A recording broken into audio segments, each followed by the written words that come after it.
You are listening to Ashes of Hope, a short story by Michael Page. Winter. 8 years ago, amid the tranquil, snow-covered expanse of the Nivaltum Kingdom, a pristine gem of serenity perched proudly on the western edge of the continent. Life teemed in a breathtaking winter wonderland.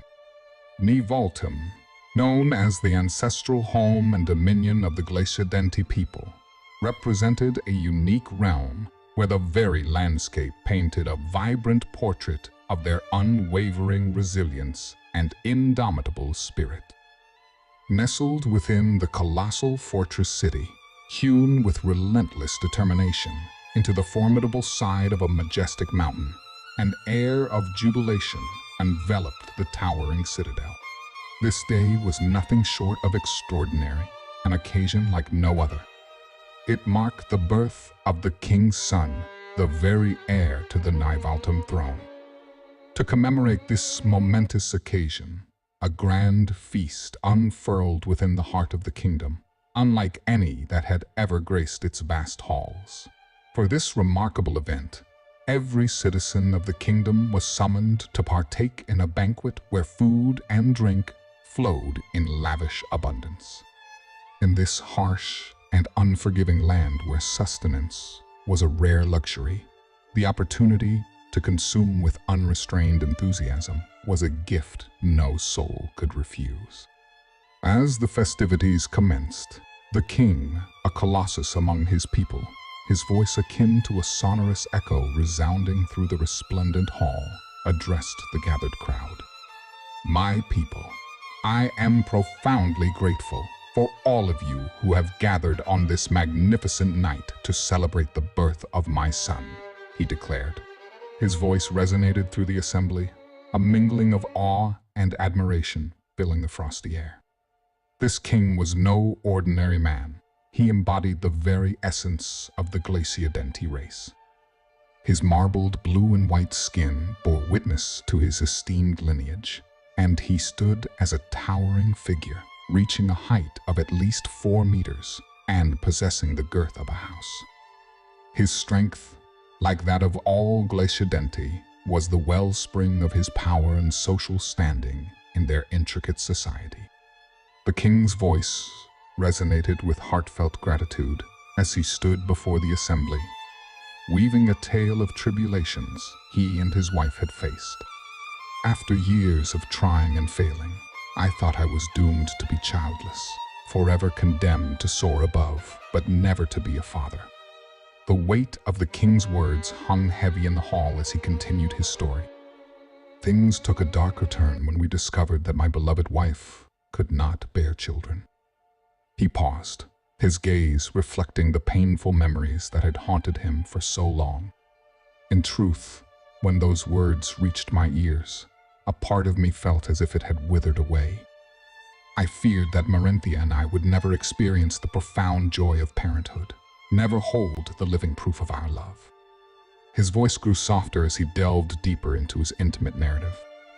"I believed that I would never know the privilege of being a father, but hope, like a flickering beacon in the darkness, had never deserted them. We never surrendered to despair. Against the counsel of healers, and even in defiance of fate, my wife gave birth." The king's eyes glistened with unshed tears, their presence testament to the depth of emotion in his words.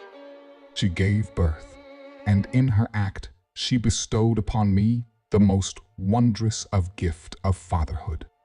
On this auspicious day, we shall feast and drink, celebrating the honor of my beloved wife and the arrival of my son," he proclaimed, his voice resounding with joy. A euphoric cheer erupted from the crowd, mugs raised high in honor of the new life and the realization of a long-held dream. King, a symbol of his jubilation, seized an entire barrel of wine and joined his subjects in the revelry. Queen, perhaps overwhelmed by the grandeur of the event, kissed her husband on the cheek and, with her infant son in her arms, retreated to the chambers. A celebration of such magnitude was no place for a newborn, and a quiet retreat was their prudent choice. The Glaciadenti, renowned for their solemnity and stoicism, seldom engaged in exuberant merriment. Their environment, dominated by unforgiving seasons, demanded unwavering diligence for survival. Their reputation as unyielding as the icy mountains they called home was well earned. Yet, when the occasion permitted, they embraced mirth with grace and reveled with a depth of passion that spoke of their indomitable spirit. These hardy people, swathed in fur-laden attire designed for warmth and protection rather than fashion, defied the constraints of their garments. Dancing joy flowed through their veins, and they moved with astonishing grace. Circles of celebration formed, and the melodies of age-old songs resonated through the night. The laughter of the Glaciadenti became the joyful symphony that marked this auspicious occasion. In the midst of this sea of jubilant marbled blue and white figures, an enigmatic guest dared to venture into the heart of the feast. His name was Zahir, a middle-aged man with jet-black hair and dark brown skin. His attire was unconventional. A set of baggy brown robes and a white blindfold veiled his eyes, setting him apart from the Glaciadenti celebrants. An unexpected and surprising camaraderie emerged among the Glaciadenti. They welcomed this mysterious stranger, extending their warmth to him in a fashion that defied conventional wisdom. It was a testament to the unique spirit of the Glaciadenti people. Conversations encircled Zahir as they sought to bring a smile to his face, one that had been shrouded in a shadow of sadness throughout the evening. The stranger from foreign lands had not expected this generosity. The Glaciadenti, renowned for their resilience, did not engage in such acts of sentimentality. The unsettling feeling of self-disgust churned within Zahir's stomach, growing ever more potent despite the generous amount of wine he consumed. He questioned whether this inclusivity was motivated by pity for his disability. A rough, yet gentle voice broke through his contemplations, offering both a reproach and an act of kindness. "I see you've nearly emptied your mug." "That won't do," it chided, accompanying the admonishment with the generous refilling of Zahir's mug. Gratitude overwhelmed him, and he responded, "Thank you." The stranger, whose presence was both warm and welcoming, urged Zahir to cast aside his somber countenance. "Come now, my friend. You've been in the doldrums the entire evening. Let yourself go. Join in the festivities. Such grand celebrations don't come around every day," he encouraged. With some hesitation, Zahir agreed, raising his mug with a swift, resolute motion, and emptied it in a single draught. "Empty mugs are not allowed," Zahir declared, passing his vessel in the direction of the voice, a silent request for another fill. Collective gasps of astonishment filled the air, soon followed by raucous smiles and hearty laughter. Zahir had wholeheartedly embraced the revelry, even inciting a friendly challenge among his newfound acquaintances to determine who would be the last one standing. "Now, that's what I'm talking about," they exclaimed, clinking their mugs together in a harmonious toast. As the celebration raged on, the revelers stood shoulder to shoulder, drinking from their mugs with enthusiasm. Mug after mug was emptied, but it was Zahir who emerged victorious, the undeniable champion of their drinking contest. With a resounding burp, he marked his triumphant victory, which was met with an outpouring of cheers and applause in his honor. Feeling the need for a brief respite from the merrymaking, Zahir politely excused himself, gently squeezing through the animated crowd. He navigated his way to the balcony with the support of his cane. The brisk winter air embraced him as he leaned against the castle's stone wall. A moment of fleeting silence enveloped him as he gazed out into the sprawling night.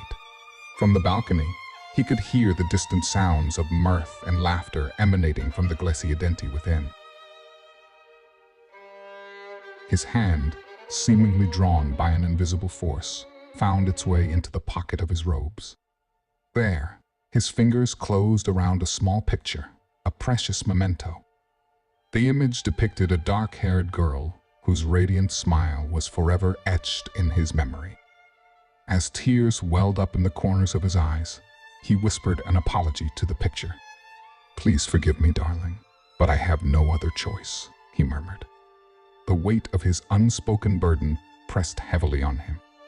Determined to collect himself, Zahir wiped away his tears and drew in a deep, steadying breath. With his resolve strengthened, he turned from the balcony, leaving behind the night's enchanting chill. The warmth of the castle's interior awaited him. In the dimly lit corridor of the Nivaltum kingdom, a formidable assembly of 10 Glaciadenti warriors stood sentinel, their presence underscoring the solemnity of their charge. They faced the imposing chamber door, expressions marked by a sense of longing and disappointment. The fervent revelry from the other rooms reverberated through the massive fortress, seeping through the long hallway. These warriors, towering and built like living citadels, were adorned in pristine suits of armor that gleamed like the purest ice. Their arms held spears and swords, symbols of their unwavering loyalty to their duty. The pale moonlight spilled gently through grand windows to the right, casting an ethereal glow that served as a poignant reminder of the lateness of the hour. As the night deepened, the sounds of celebration only grew more raucous.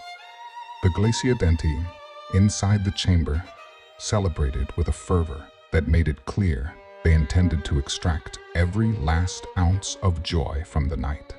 Amidst their vigil, some of the guardians couldn't help but grumble under their breath. Duty had kept them away from the merriment, and their reasons for being stationed here were as varied as their expressions. A few had taken up this watch solely to secure the means to sustain their families through the impending winter, driven by the harsh reality that job opportunities had grown scarce. Yet, as they heard the distant strains of laughter and music emanating from the celebrants inside, their convictions began to waver. They couldn't help but wonder if they had made the wrong choice. One among the guardians, an elder and seasoned warrior by the name of Mantu, took it upon himself to address his fellow guards. His voice bore the weight of experience and disapproval. "Hush your mutterings and remain focused on your duty." His reprimand was met with bewildered glances and youthful laughter. "Come on, Mando," a young warrior countered. "Why not lighten up a bit? Everyone else is having a grand time inside, and it's been quiet here all day." Another added, "We're not hurting anyone by enjoying ourselves, sir." Manta shook his head with a paternal sigh, a bemused smile emerging despite his attempts to maintain a stern facade. "You, youngsters, you have no respect for work or for those who undertake it. I do wonder where the future of our warriors is headed, if this is what you consider the pinnacle of dedication." The younger warriors shared bemused glances and muffled laughter. The camaraderie was palpable, and even the venerable Mantu couldn't resist cracking a faint smile.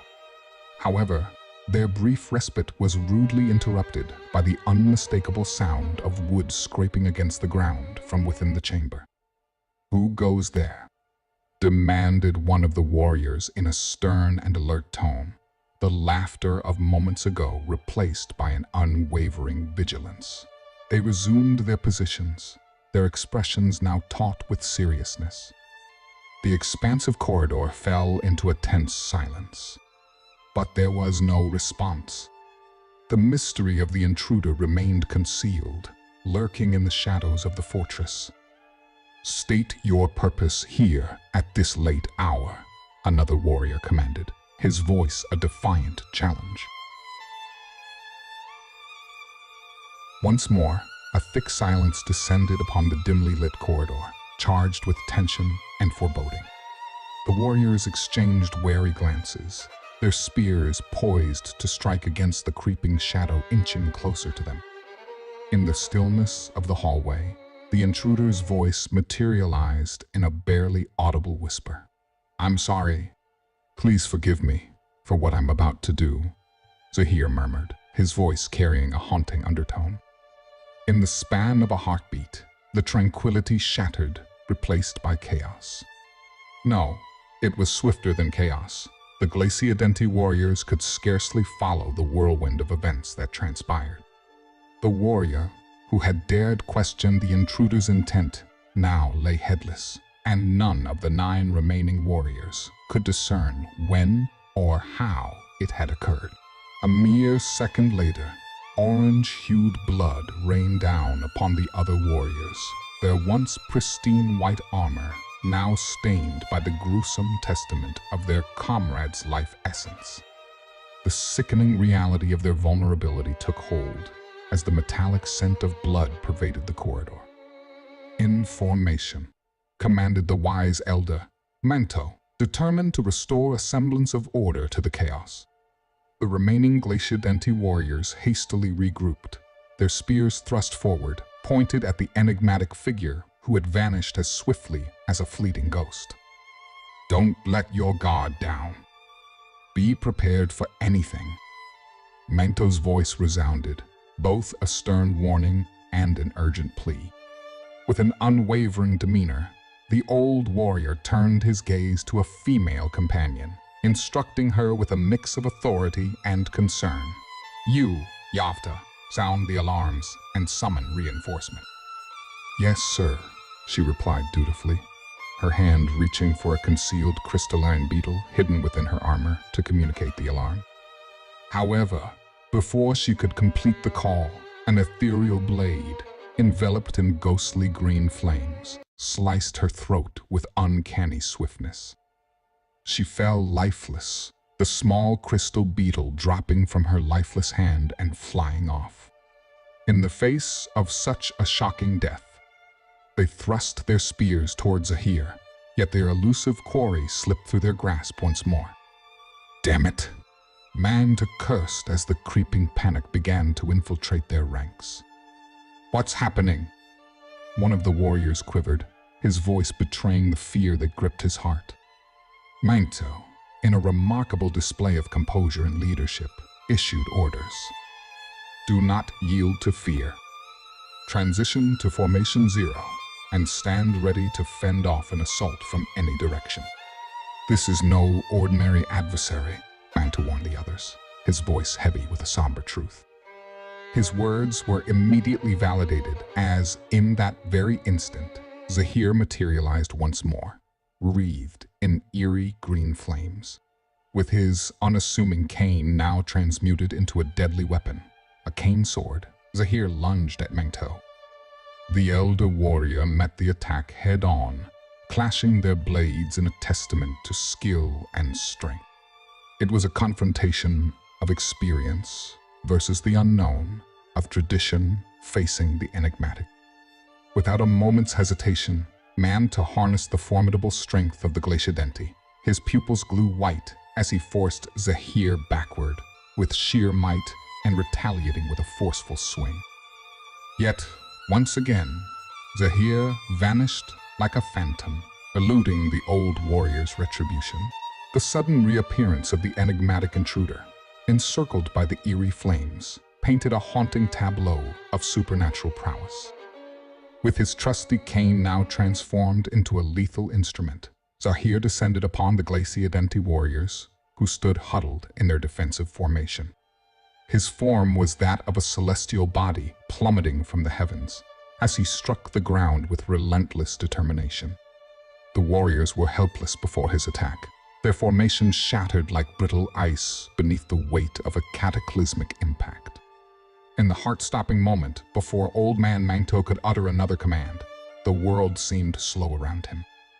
Time itself appeared to bow before the impending tragedy, granting an eerie stillness to the corridor. In that suspended moment, Zahir, a spectral figure enshrouded in the swirling emerald flames, unleashed his blade with lethal precision. The blade cleaved through the air, a glistening arc of destiny, and with horrifying accuracy, it sliced through the Glaciadenti leader's throat, as though it were no more than delicate parchment. The fervent life force of the commander erupted in a horrifying gush of orange-hued blood, splattering across their once pristine armor in a gruesome and vivid tableau. The brilliance of their armor, now tainted by the stain of brutality, took on an eerie and chilling elegance. In a flash of ruthless decisiveness, Zahir severed the lifeline of the warriors' unwavering leader. The warriors, frozen in a gasp of disbelief, bore witness to their revered commander's life ebbing away. The echo of Mangtu's last breath seemed to linger, reluctant to yield to the harsh finality of the moment. But Zahir was no sadistic reveler in the gore of his conquest. His mission remained paramount, unyielding to the chaos and suffering it wrought. His form blurred in a dance of unfathomable swiftness, rendering him a phantom on the battlefield, slipping through the fabric of reality itself. His speed eclipsed the trained reactions of the Glaciadenti warriors. Trained for combat and hardened by their own formidable prowess, they struggled to keep pace with the relentless onslaught. Desperate attempts to form a coherent defensive line crumbled into chaos, their armored bodies a mass of fragmented and disordered panic. It was within this pandemonium that Zahir thrived, an eerie conductor orchestrating a symphony of violence and disarray. The macabre dance of death continued, merciless and abrupt. One by one, the warriors fell under the remorseless strikes of his cane sword. Each blow landed with chilling precision, a testament to his combat prowess hidden behind an outward facade of calm. Orange-hued blood painted the walls, a somber mural of the grim battle that had raged within those hallowed corridors. Ultimately, as the corridor bore witness to the aftermath of brutal conflict, only Zahir remained an enigmatic and solitary figure amidst the sea of fallen warriors. With his blade sheathed within the confines of his cane, he advanced toward the chamber door, every step a deliberate note in the haunting melody of his mission. At the threshold of destiny, his hand reached for the door, and there it paused a fleeting moment, as if in a final gesture of apology. "I'm sorry. This has to be done," Zahir whispered, his voice heavy with a blend of resignation and determination. His words were laden with a burden of conscience and purpose. For a better world, for a better future. I hope that one day you will be able to forgive me, my love. His voice carried an echoing weight as he pushed open the chamber doors, stepping with unyielding resolve into the heart of his quest. The Glaciadenti king, once adorned in marbled blue and white, now bore a face aglow with a vivid, flushed red. His complexion was a testament to the copious amount of alcohol he had unabashedly imbibed. These were not mere sips. They were gallons of wine that had left the room strewn with empty barrels, over 5 of them, all emptied by the king himself.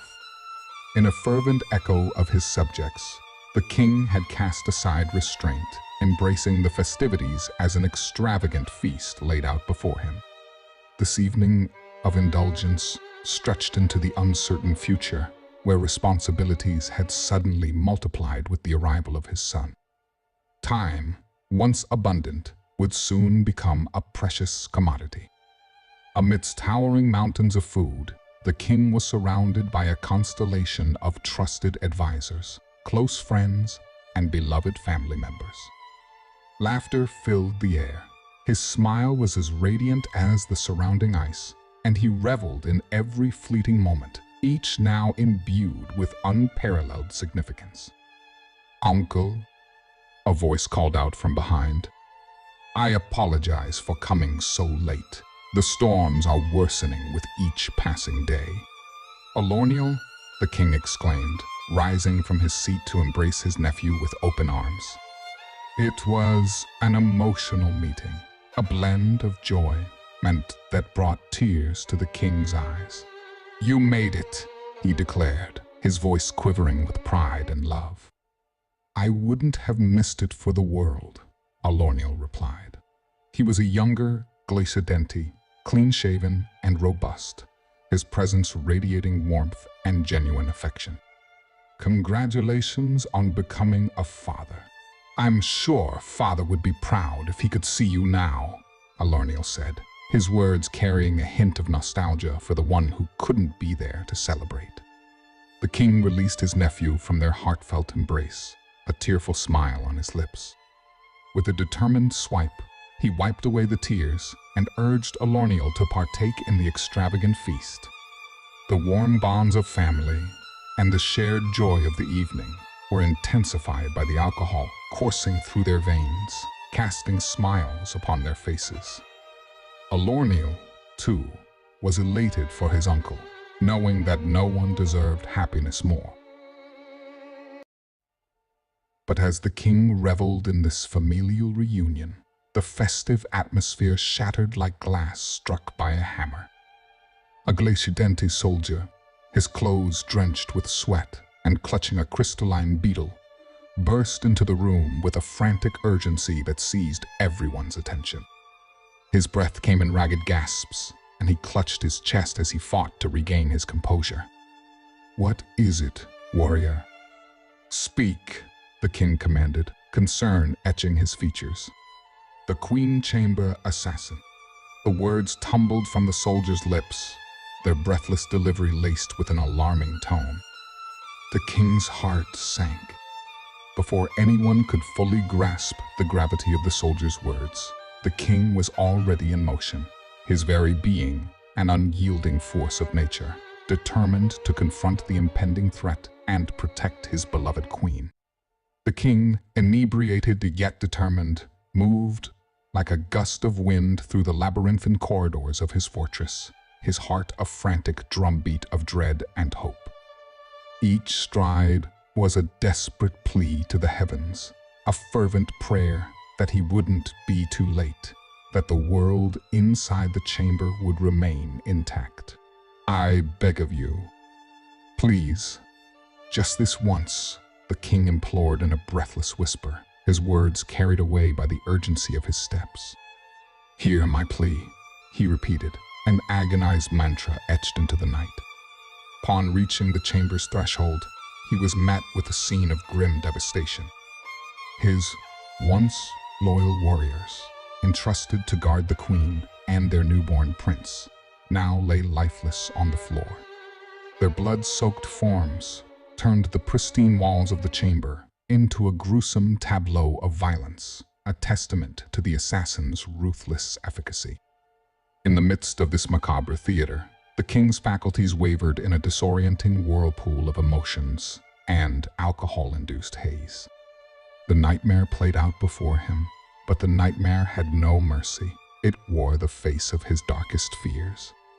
Yet amidst the disorienting chaos, he was met with a haunting sound, a mournful cry that pierced through the horror and etched its despair into his very soul. It was the mournful cry of his queen, a heart-rending lament echoing through the chamber's cold stone walls. With trembling hands and a heart heavy with foreboding, he stepped further into the chamber, the dim light revealing a sight that would haunt him forever. There, in her nightgown, his queen stood, clutching their precious but lifeless son to her chest. The crimson hue of the baby's blood stained her garments, a ghastly contrast to the pale serenity that should have enveloped the chamber. Her eyes were unfocused, her gaze lost in a realm of incomprehensible grief and trauma. Her world, once filled with the promise of a new life, was shattered in the cruelest manner imaginable. And in the very heart of this unimaginable nightmare, there stood Zahir, a figure shrouded in darkness, his face a mask of cold, emotionless resolve. There was no remorse in his eyes, only a chilling void. "Emperor Elarianth sends his regards," Zahir declared. the words dripping with a cruel satisfaction that left a trail of despair in their wake.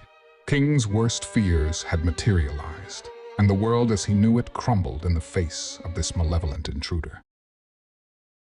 Deep within the heart of a massive underground chamber, Sami, a short black-haired swordsman, dressed in full ironclad armor, found herself pitted against an insurmountable army of stone monstrosities. A vast sea of skeletal-looking stone warriors, numbering in the thousands, surrounded her, their hollow eye sockets aflame with malevolent purpose. Towering amidst the writhing horde were a dozen colossal golems, pieced together from immense stone parts and an enigmatic black substance, an unholy fusion of darkness and rock. Sami had been waging this unending battle for what felt like an eternity. Countless enemies had fallen by her hand, yet still a relentless tide surged forth, an unyielding march that tested her very limits. Her body, once a paragon of strength, now bore the weight of fatigue, and her will remained the only fortress left unbreached. She met the first wave head-on, a whirlwind of steel clashing with twisted stone, deftly deflecting their initial onslaught. With a fierce counterattack, she severed their wretched heads, leaving their twisted forms crumbled and lifeless, their bodies cast upon the unforgiving ground.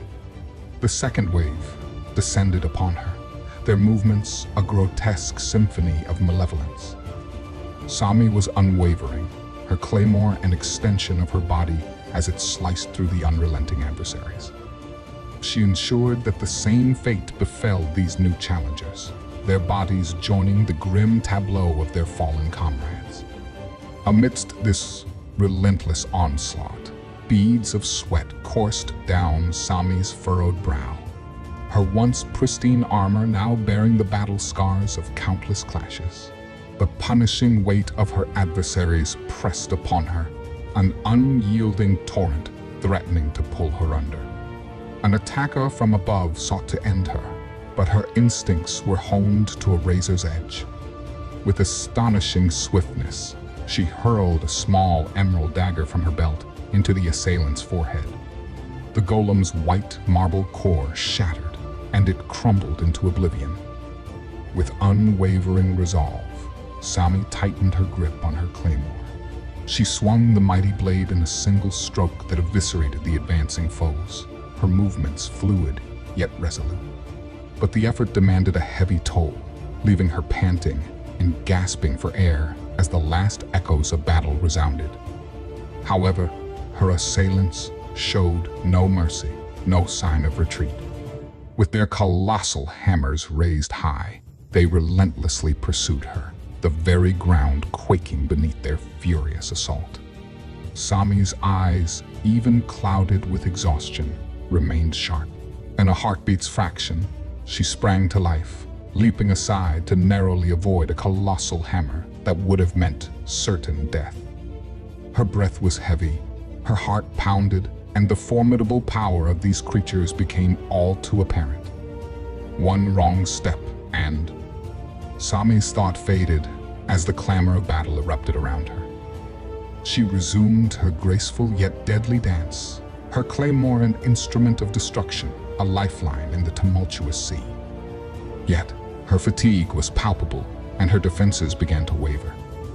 An unseen assailant, in a final act of malevolence, pierced her side, inflicting a searing wound on the right side of her abdomen. Ignoring the agony, Sami tore the stone blade from her flesh and hurled it into the head of an oncoming stone puppet. Her free hand clutched her side, crimson warmth seeping between her fingers as she cursed. As the shadows of exhaustion closed in, Sami's senses tingled. Her vision blurred, and a veil of dizziness washed over her. She fought to stave off the encroaching darkness, weak yet unbowed. She let out a low grunt as she forcefully drew another emerald dagger and launching it with lethal precision into the head of an advancing adversary.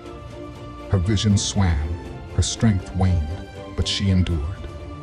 Through the veil of agony, her unyielding will shone, a beacon in the oppressive darkness. With every ounce of her willpower, Sami gripped her claymore, determination burning brightly even in the shadow of her weariness. The relentless golems, like looming titans of stone, remained undeterred.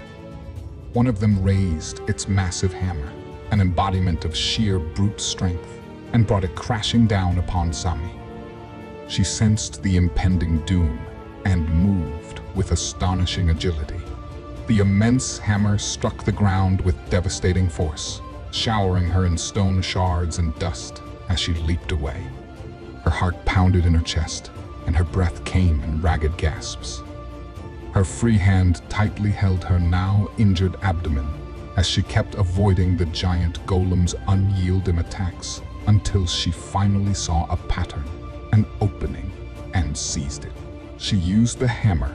The stone giant slammed into the ground as a stepping stone to climb up its arm until she reached its head. She once more tightly gripped her sword, this time with both hands, and used it to cut the giant's head in half. Reveal a small white marble located inside. She reached toward it, grabbed it, and crushes it. The giant golem fell to the ground like a puppet whose strings were cut. This action took a resounding toll on Sami and exhausted her greatly. She put her hand on her abdomen wound, grunted, and tried to catch her breath for a moment. However, the rest of the giants didn't give her any time to rest. The relentless golems, undaunted, moved to advance upon her. Sami moved nimbly, her body a symphony of pain and determination. Her senses tingled with the impending onslaught, and her surroundings swirled in a chaotic dance of stone and shadow. The relentless foes bore down on her without mercy, and Sami's body, bearing the marks of countless struggles, cried out for respite. Keep in mind for whom you're fighting. Remember the reward that awaits at the end of this expedition, Sami whispered to herself. She released her grip on her sword, her fingers trembling from the effort, and closed her eyes for a brief moment. With a deep, shuddering breath, Sami once again opened her eyes, renewed and invigorated. The emerald daggers, concealed at her lower back, found their way into her waiting hands. She flung them with an unparalleled precision that shattered the marbles within the hearts of the stone puppets closing in from both sides. Clutching her massive sword, she surged forth into the very midst of the colossi.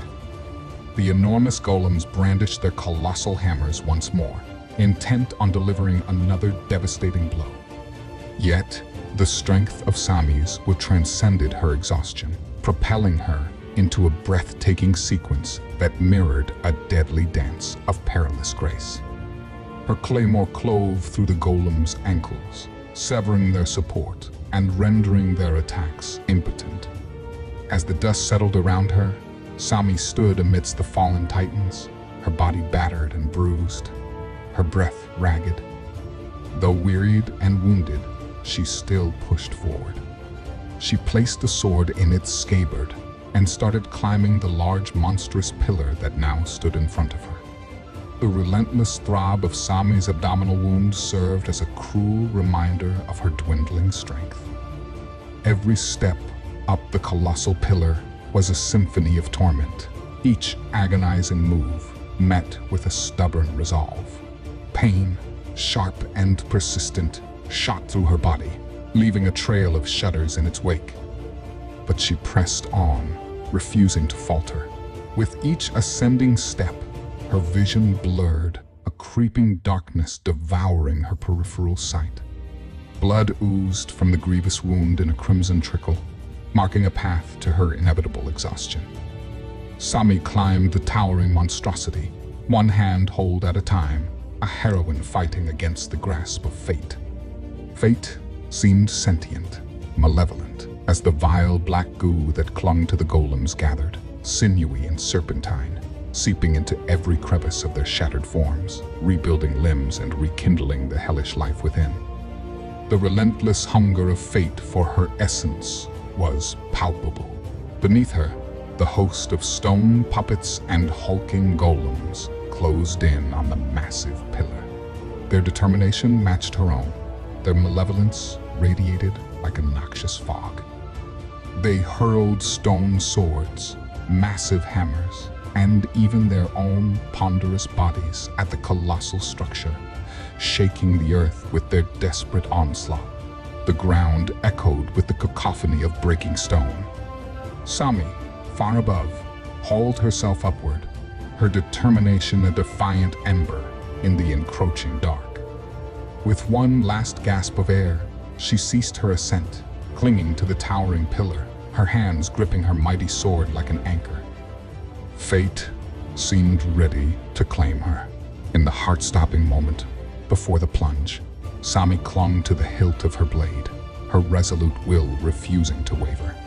She hurled herself from the precipice, a falling star amidst fate.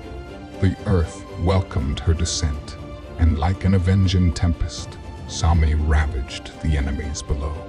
The relentless fury of her blade shattered stone defenses and cleaved their monstrous cores. Marbles that held their cruel life force were rendered into countless fragments. The very earth trembled as the stone monsters tumbled into lifeless remains, her blade a divine scourge. Sami's landing was more an artful collapse, her body in turmoil. Blood poured freely from countless wounds, an offering to the battle-hardened ground as she struggled to maintain her balance. "That should have done it," she muttered, each word echoing her exhaustion. But fate's grip persisted. With her body battered and her consciousness teetering, Sami fought to retain her place among the living. A cacophonous wail echoed through the chamber, and Sami, barely standing in the aftermath of her triumph, turned to face the remnants of the golem army. They stood as shattered titans, broken but undeterred. With cracked limbs, they encroached upon her, their undying malevolence closing in.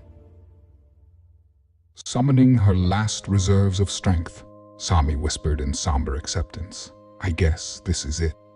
Please forgive me for my weakness, Yuri." Her body poised for what's coming, for the final reckoning, as she stared into her fate. But in the midst of the dimly lit chamber, a fearsome silence overtook the air, an oppressive stillness broken by the sudden declaration of a commanding voice. "Don't you dare lay a finger on my woman." With a resounding fury, a manifestation of pure power took shape, a colossal serpent wreathed in scorching flames. Its fiery presence surged through the chamber, obliterating the remaining stone army that had encircled Sami.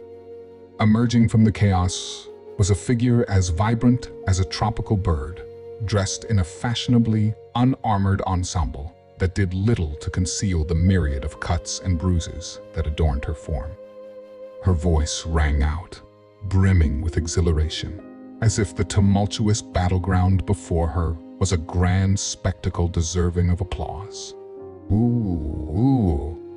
Did you see that, darling? With just one attack, that's a new personal best. Yuri's elation was palpable, her laughter a stark contrast to the turmoil around them. Sami, her eyes wide with a mix of astonishment and concern, wasted no time in expressing her distress. "You," her accusatory voice pierced through the chaos, her gaze firmly fixed on the petite pink-haired girl. A note of exasperation colored Sami's voice as she chided Yuri, a blend of relief and frustration tinging her words. "You're still injured. I told you to stay back, and more importantly, out of danger." Yuri's response was unapologetic. Her determined demeanor contrasted sharply with her battered form. "And let you hog all the fun?" "Yeah, right." She refused to let her injuries keep her on the sidelines. Yuri closed the distance between them, a radiant smile gracing her features as she flung herself into an embrace with Sami. "I'm sorry I didn't get here sooner," Yuri said, her voice laden with happiness and excitement. If I knew you were going to try and clear the rest of the tomb alone while I was resting, I never would have left you out of my sight." As Yuri spoke, her eyes failed to recognize the extent of Sami's injuries, an oversight that would soon haunt her. Sami, though her voice was feeble and her breaths labored, managed to get her message across. "Can't breathe." Yuri's response was a shock, a sudden realization that washed over her. She released Sami, but it was too late. Her body fell to the ground like a puppet whose strings were been cut. "No, no, no, no, now, please, no. Stay with me, Sami. Don't go towards the light. You hear me? Don't go towards the light." Yuri's desperate pleas filled the chamber as she shook Sami's body back and forth. Sami, despite her weakened state, was not one to surrender easily. She bonked Yuri's head with as much strength as she could muster, urging her to allow her some much-needed rest. "Yuri, please, let me rest." Yuri looked at the wound near her stomach, as well as all the other on her body, and frowned, but then turned that frown into a smile. Her gaze softened as she moved to sit beside Sami, carefully cradling Sami's head in her lap. Sami was persistent in her worry about the looming danger, fearing the appearance of more monsters. Yuri dismissed her concerns with a soothing tone, assuring her that they were safe for now. "Just relax and enjoy it," Yuri whispered, her voice a gentle lullaby as Sami's eyes closed. The pressure and anxiety momentarily eased. But soon, Sami's restless spirit reawakened. "We can't stay here for long. It's not safe.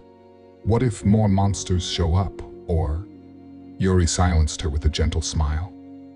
"You worry too much, darling. I've dispatched every monster from the entrance to here. We're safe to rest here." Sami closed her eyes again under the pressure of exhaustion, allowing her body to take some much-needed rest. From her rucksack, Yuri pulled out a small jar, only labeled as honey. She poured a small amount of the golden substance on her little finger and tastes it. The taste was still sweet, which meant the honey wasn't contaminated. After ensuring the honey still possessed its power, Yuri slowly and gently poured the entire jar down Sami's mouth. As Sami swallowed it, some of her smaller cuts and bruises started healing and closing up. Her head started feeling a lot heavier, and her body a lot more tired. Sami started falling asleep, and as she did, only a couple final words fell down her lips. "Thank you for saving me." Sami's eyes fluttered as fatigue overcame her. She descended into a peaceful slumber, her breathing steadying, her body finally surrendering to the embrace of rest. Yuri said nothing, but leaned down, her lips pressing to Sami's forehead. In the hushed passage of time after her awakening, Sami found herself enveloped in a soothing warmth, basking in the gentle radiance of a nearby flame. The agony of her abdominal wound, which had once dominated her senses, now lay dormant beneath the protective shroud of stitched flesh and bandages. Her armor, a familiar companion in battle, had been replaced with the more modest leather attire beneath. A voice, drained of its usual vibrancy, sliced through the calm of the chamber.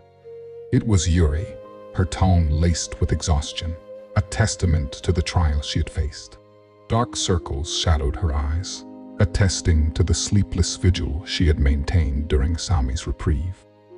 "You're up. Did you have a nice nap?" Yuri inquired, offering a tired but tender smile. Sami, still grappling with the remnants of her groggy slumber, responded with a query of her own. "How long was I asleep?" "Almost 2 full days," Yuri admitted with a light-hearted chuckle. However, her humor was short-lived as a cough seized her, her body bearing the consequences of her illness.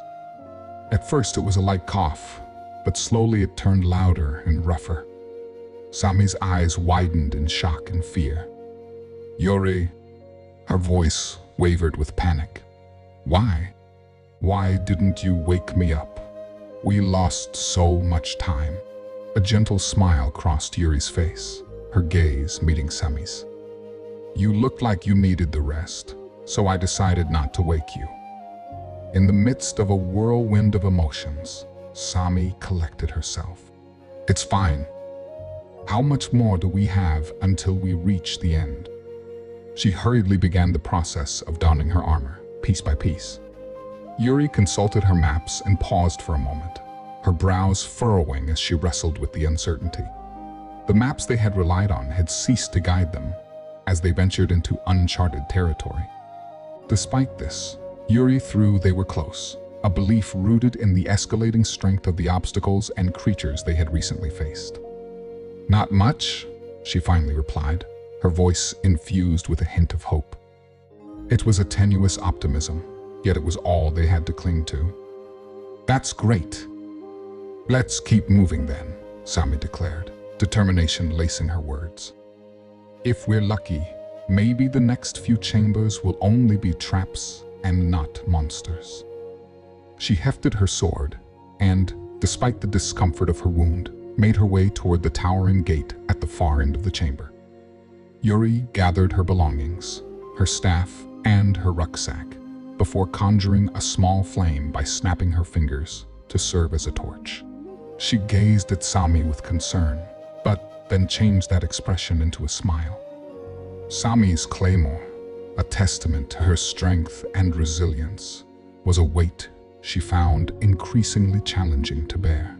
The blade scraped against the ground as she struggled to carry it, a stark reminder of her physical limitations. Approaching the massive gate, Sami paused, allowing herself a moment to steel her resolve. She drew a deep breath, her determination unwavering, before pushing her sword aside and focusing all her strength on the colossal doors. With every ounce of her willpower, she strained against the unyielding barricade. Yet the doors remained unflinching, refusing to grant her passage.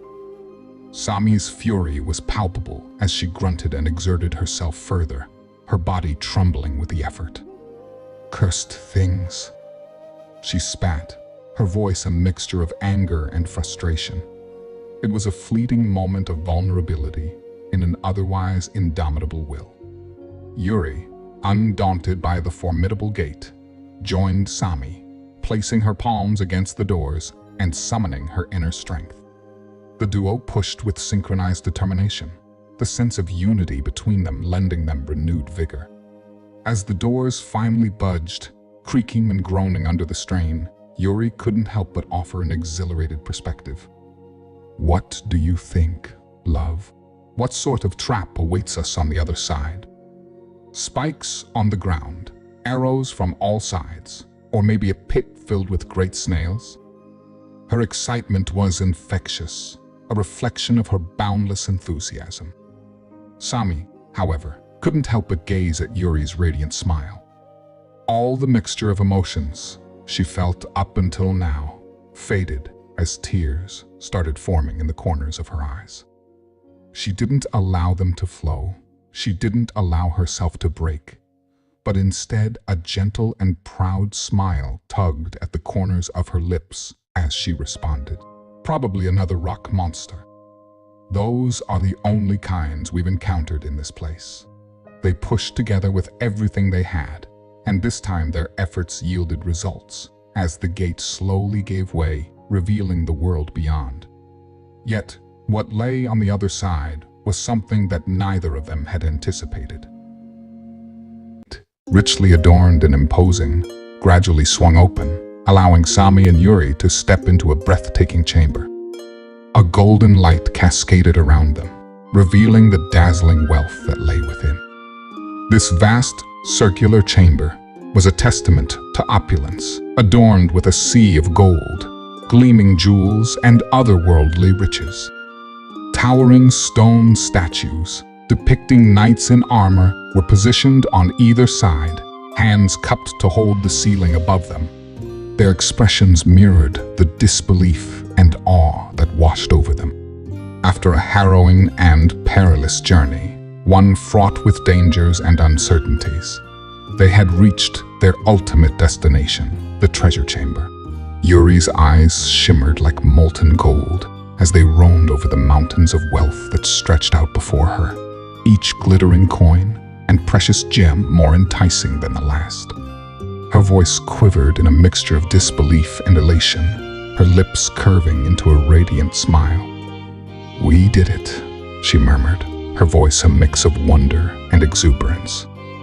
She repeated the phrase, each utterance growing louder and more joyous. "We did it." Without hesitation, she dove headfirst into a mound of gleaming gold, the sound of her laughter filling the chamber. She reveled in her newfound riches, her joy contagious. Sami, more cautious, tried to interrupt her, her voice carrying a note of concern. She warned of potential traps, but Yuri was impervious to such warnings, lost in the intoxication of her triumph. She swam through the gold as if it were the ocean, her laughter echoing off the chamber walls. Sami sighed, a blend of disappointment and understanding crossing her features. "Get in on this, you slowpoke," Yuri exclaimed playfully, tossing handfuls of gold coins into the air like a cascade of gleaming confetti. Resigned but not yet fully at ease, Sami joined the revelry, her senses alert for any hint of danger. As she moved through the chamber, her eyes danced from one magnificent detail to the next. The statues, carved with unparalleled artistry and precision, had been polished to a gleaming luster, their grandeur surpassed only by the wealth surrounding them. Sami's gaze fell upon the pile of gold behind her, which suddenly stirred. Before she could react, Yuri burst forth, clad in sumptuous jewelry and lavish attire, the treasure chamber's ultimate queen. Sami's instincts tingled, but Yuri's embrace was swift. "Can you believe this?" Yuri exclaimed, a mixture of disbelief and exhilaration in her voice. "Not even in my wildest dreams did I think this place was holding so much treasure." "Me neither," Sami replied, still cautious and slightly tense. Her eyes flickered to their surroundings, scrutinizing the room for any hidden threats. "Would you relax a little and turn that frown upside down?" Yuri coaxed with a playful grin. She placed a golden crown upon Sami's head, and with a flourish, Yuri played out a theatrical scene. "My queen." In spite of herself, Sami's lips curved into a small smile, the heartwarming display of affection breaking through her protective shell. "There you go," Yuri continued. "Now, let's plan out what we're going to spend all these riches on." She couldn't contain her excitement. With this much gold and jewelry, there must be millions of combs worth. We could buy a lifetime supply of Shigyu beef. We could finally afford that battle armor for Shelby. We could even go on that week-long trip to the hot springs you're always talking about. Just imagine days filled with soaking our bodies in hot water and gourmet food, and then nights filled with pleasure and lust, Yuri said, her finger moving up and down Sami's chest. As Yuri enthusiastically recounted all the pleasures their newfound wealth could bring, her words grew more daring and seductive.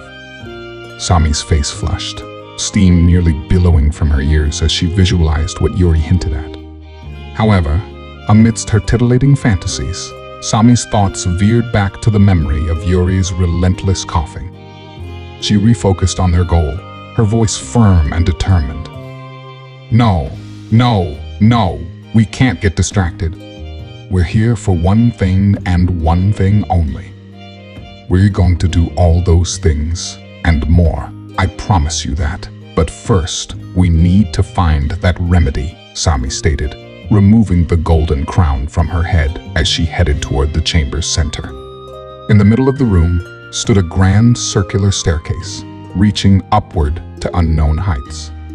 Perched atop the staircase was an enormous sarcophagus, its pure gold surface embellished with thousands of sparkling diamonds that radiated like a star-studded night sky. "Wow," Yuri gasped, joining Sami in approaching the grand spectacle. Yet Sami's hand stopped Yuri, halting her progress. Yuri's confusion was evident, her curiosity palpable. "What's going on? Did you see something?" Yuri inquired, her brows furrowed. With a discerning eye, Sami scrutinized the circular patterns etched into the floor. Her intuition was unmistakable. It's a trap, and judging by the design of this room, it might be the most tedious one of them all. Once we cross those circles on the ground, it's likely our doom, along with this entire chamber, Sami explained. She was resolute in her judgment, her experience as a seasoned mercenary giving weight to her words. "So," Yuri teased, inching closer to the edge of one of the circles, a mischievous glint in her eye. "You're saying that something exciting might happen if we step into these circles?" Sami issued a stern warning, her voice firm and unwavering. "Don't even think about it. Do you hear me?" She regarded Yuri with a stern look, a silent plea for caution. With a deliberate pause, Yuri's playful expression shifted to one of feigned innocence. She began to sway one leg toward the circle, as if testing Sami's resolve. "Yuri," Sami reprimanded her, her voice laced with disapproval and a fleeting hint of amusement. Yuri might be a whirlwind of chaos, but her antics never failed to lighten the atmosphere. A sudden change overcame Sami as she left the sarcophagus behind and made her way back downstairs. She turned her attention to the chamber's gigantic night statues. She meticulously inspected each of them, knocking on their stone forms and listening to the resonant sounds that echoed. The dull thuds of iron on stone filled the room, and Yuri, growing increasingly bored, fought back a yawn. Sami continued her systematic examination until she suddenly paused, her eyes gleaming with triumph. A mischievous grin played on her lips, and with a triumphant tone she declared, "Got you." In a swift and practiced motion, she struck the base of the gigantic statue with her gauntleted fist. The supposed stone shattered with a shower of debris, revealing the hidden chamber that lay behind it. "You were right," Yuri exclaimed, her surprise evident in her voice. She admired Sami's ingenuity. "Shall we?" Sami offered a hand to Yuri, who took it without hesitation. With a shared sense of adventure and discovery, they embarked on the next leg of their exhilarating journey. The chamber before them, in stark contrast to the opulent treasure chamber outside, was a much smaller and dustier room. It had the appearance of a long-forgotten study, with walls lined with meters upon meters of aged books and scrolls, tattered maps, and ancient documents. The atmosphere here was peculiar, an enigmatic air that seemed to emanate from a massive, eerie crystal. No, not a crystal, but a large piece of pristine amber that dominated the room's backside, enclosing what was unmistakably the body of a long-deceased king. It held a strange, timeless quality. The tomb had to be hundreds, if not thousands of years old, a relic from an era when the prime immortal divine ones walked the land. Yet, the giant king's body stood there, unmarred by the passage of time, a haunting testament to an ancient, long-gone era. Yuri was captivated, her gaze fixed upon this baffling anomaly. The mysterious amber confounded her, and she found herself pondering its enigmatic properties. Observing the chamber, Yuri noted a distinct difference in the material of the walls compared to the treasury outside. It was as if the walls here were composed of a sturdier substance, one capable of withstanding the weight of thousands of tons of rubble or falling rocks. The realization struck her that it was indeed fortunate she had heeded Sami's warning and refrained from stepping into the mysterious circle at the plateau above. That could have been messy, she reflected, an amused and relieved smile dancing on her lips. With deliberate, measured steps, Yuri moved through the dusty chamber, trailing her fingers along the dusty bookshelves. Eventually, she plucked one book from a shelf, selecting it at random. Its title, The Primordial Divine Ones.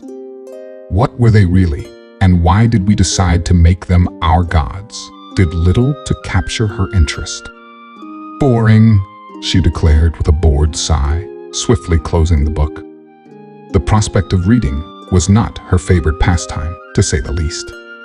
Her eyes flicked back to where Sami was stationed, engrossed in the exploration of a wooden box containing mysterious blue potions. Yuri exhaled, her interest waning. However, a strange whisper, haunting and mysterious, slipped into her ears, evoking an immediate reaction.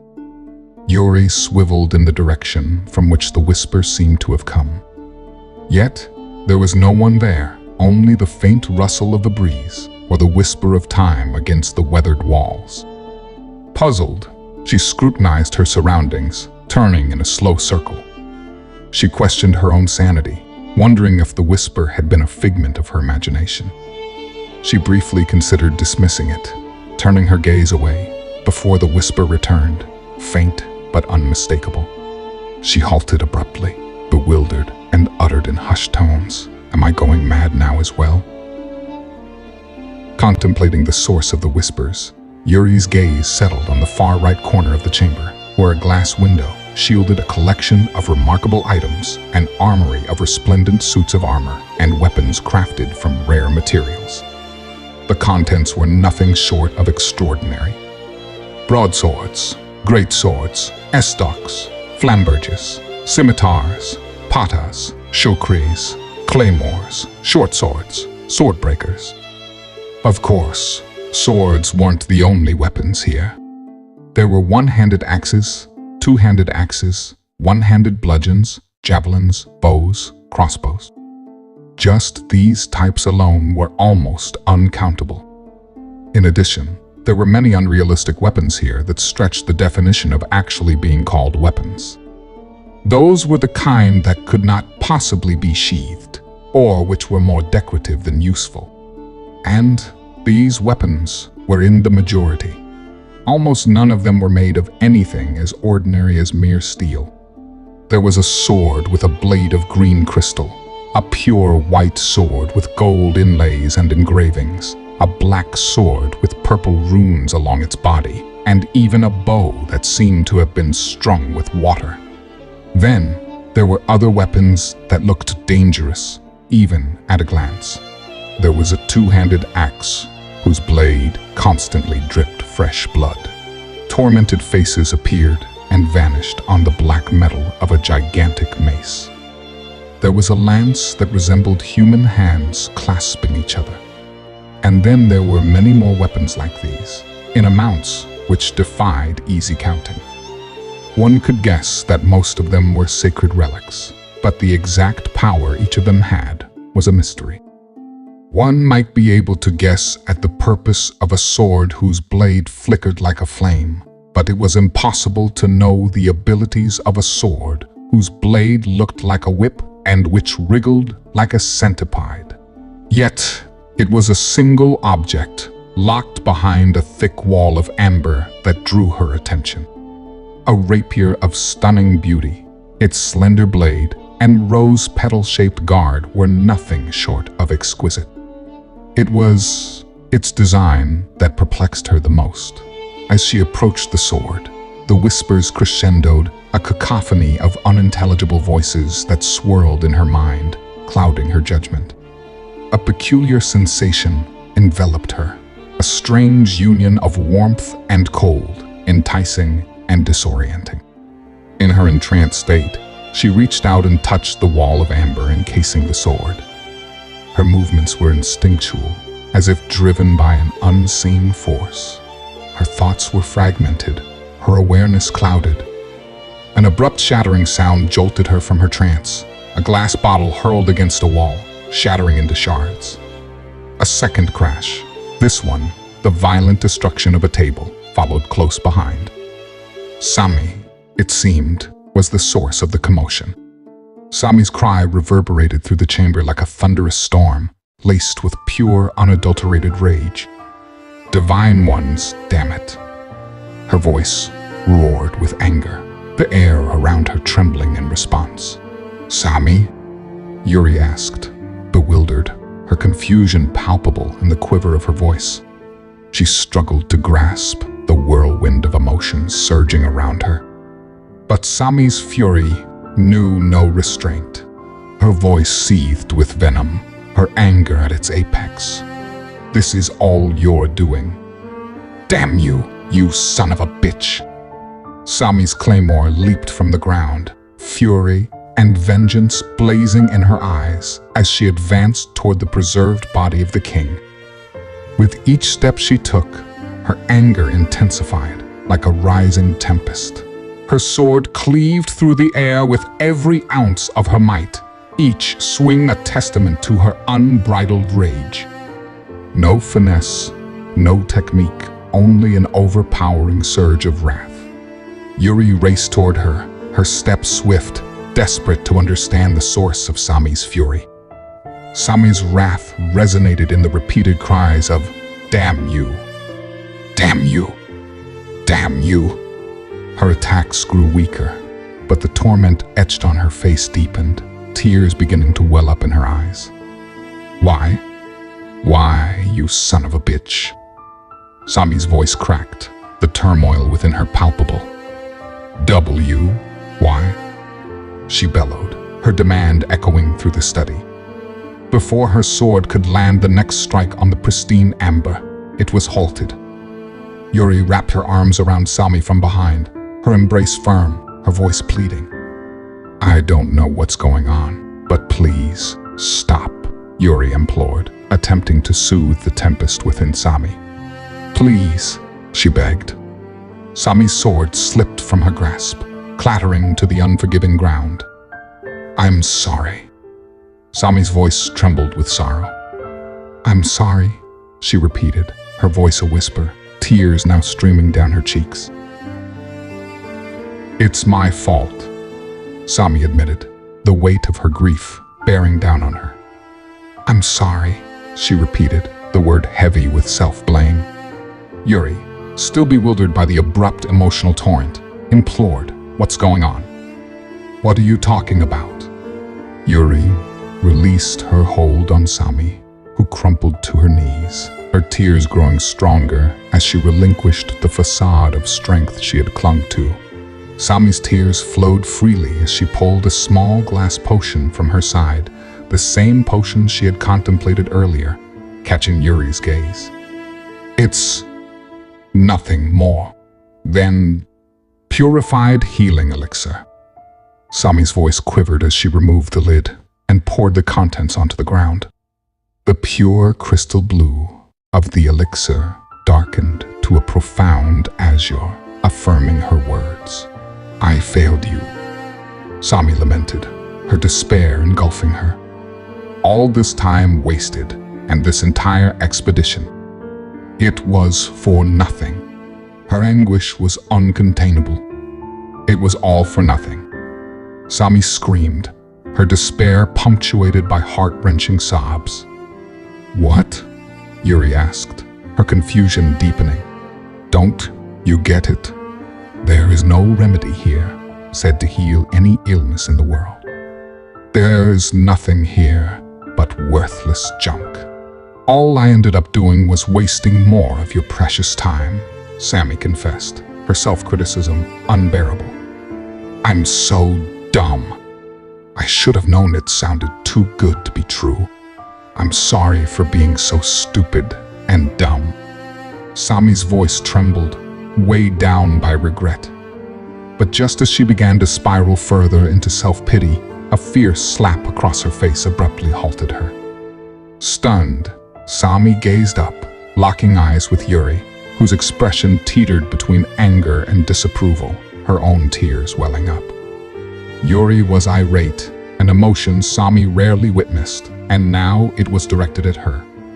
Don't you dare say something so stupid and insulting ever again. Yuri's voice was firm, her face etched with indignation. You didn't waste my time. You didn't ruin anything, and you're certainly not stupid. Yuri's words were charged with emotion. How could you even think such a thing? Her voice quivered, a poignant blend of anger and grief. You didn't waste my time. You made it unforgettable. Yuri declared with conviction.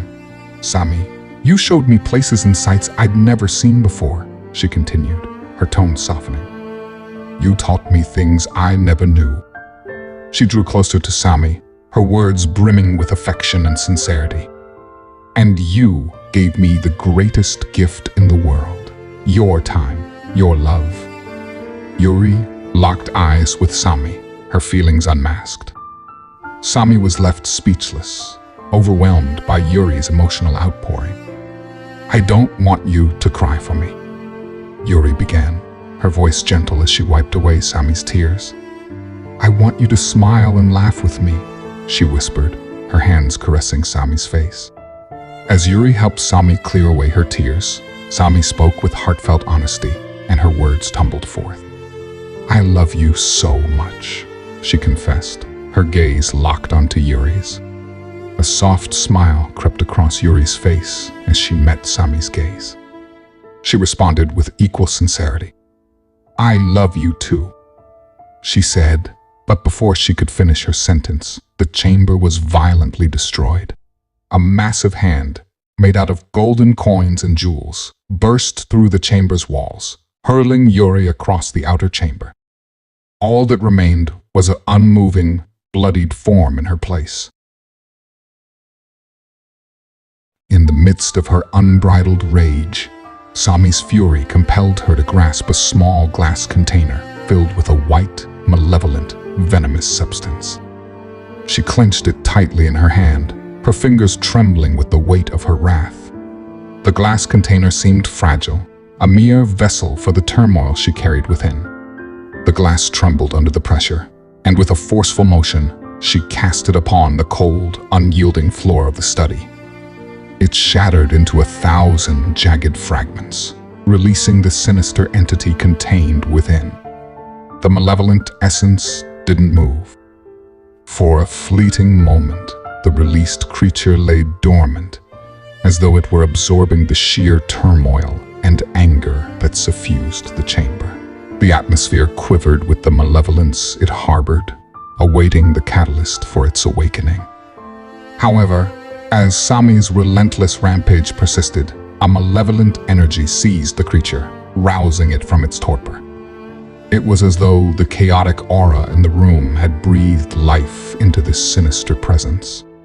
A wicked vitality coursed through its sinewy form, and it sprang to life. Undulating with a menacing grace, the creature slithered across the floor. Its movements were both hypnotic and eerie, like a serpent on the prowl. It was as if the very chaos Sami had incited fueled its wicked purpose. Its inexorable journey led it into the neighboring chamber, which teemed with glistening riches, piles of gold, sparkling gemstones, and intricate jewelry. The creature moved with a sinister intention, drawn by the allure of the opulent treasures that adorned the room. Without hesitation, the creature initiated a grotesque transformation. It was as though the lure of wealth had twisted its form, molding itself to its newfound surroundings. The treasures seemed to beckon the creature, becoming a part of its monstrous being. As it absorbed the riches, it began to take on a shape reflective of its insidious desire. It was a nightmarish metamorphosis that defied the bounds of reality and reason. Sami stood frozen, her eyes wide with shock and her heart heavy with disbelief. She couldn't begin to fathom the nightmarish reality that had abruptly thrust itself upon her. Yuri? Her voice trembled, barely able to form the words, as she peered at the colossal golden hand that had tossed Yuri aside like a lifeless doll. Turning her gaze away from the brutal scene, she scanned the chamber with wide, disbelieving eyes, trying to find some explanation. some way to make sense of the unspeakable horror she was witnessing. But when her eyes once again fell upon Yuri, the full extent of the nightmare became painfully clear. Her beloved Yuri, whose grace, beauty, and delicate pink hair had once been a source of solace and delight, was now a gruesome spectacle. Blood-soaked and broken, her body contorted in painful ways, she lay there, helpless and ravaged. The scene was so horrifying, it was almost beyond Sami's comprehension, yet it demanded a response. Sami's determination surged, overpowering the pain that surged through her battered body. She forced herself to her feet, her limbs protesting against the torment they had endured. Her single purpose was to reach Yuri, to cradle her in her arms and offer what little solace she could. But before she could take a single step, the colossal golden hand struck again.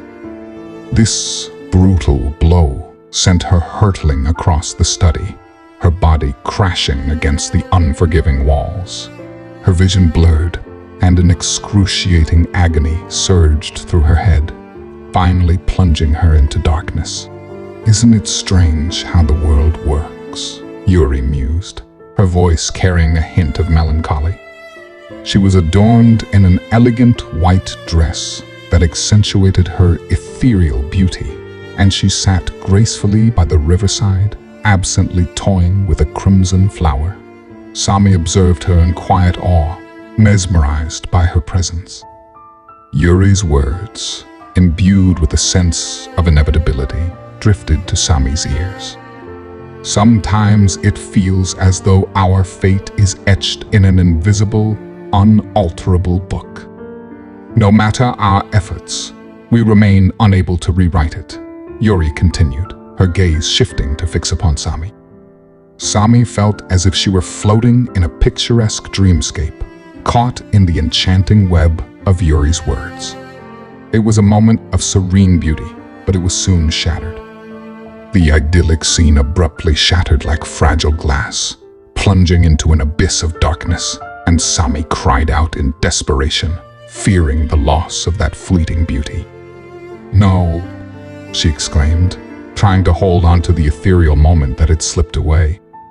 A dissonant voice interjected, its words tinged with distortion, echoing through the inky void. "We cannot defy fate. We cannot change it." With a somber exhale, the darkness dissolved, unveiling an unsettling tableau. Sami bore witness to a town consumed by flames, the air heavy with desperation as people fled, their voices raised in cries for salvation.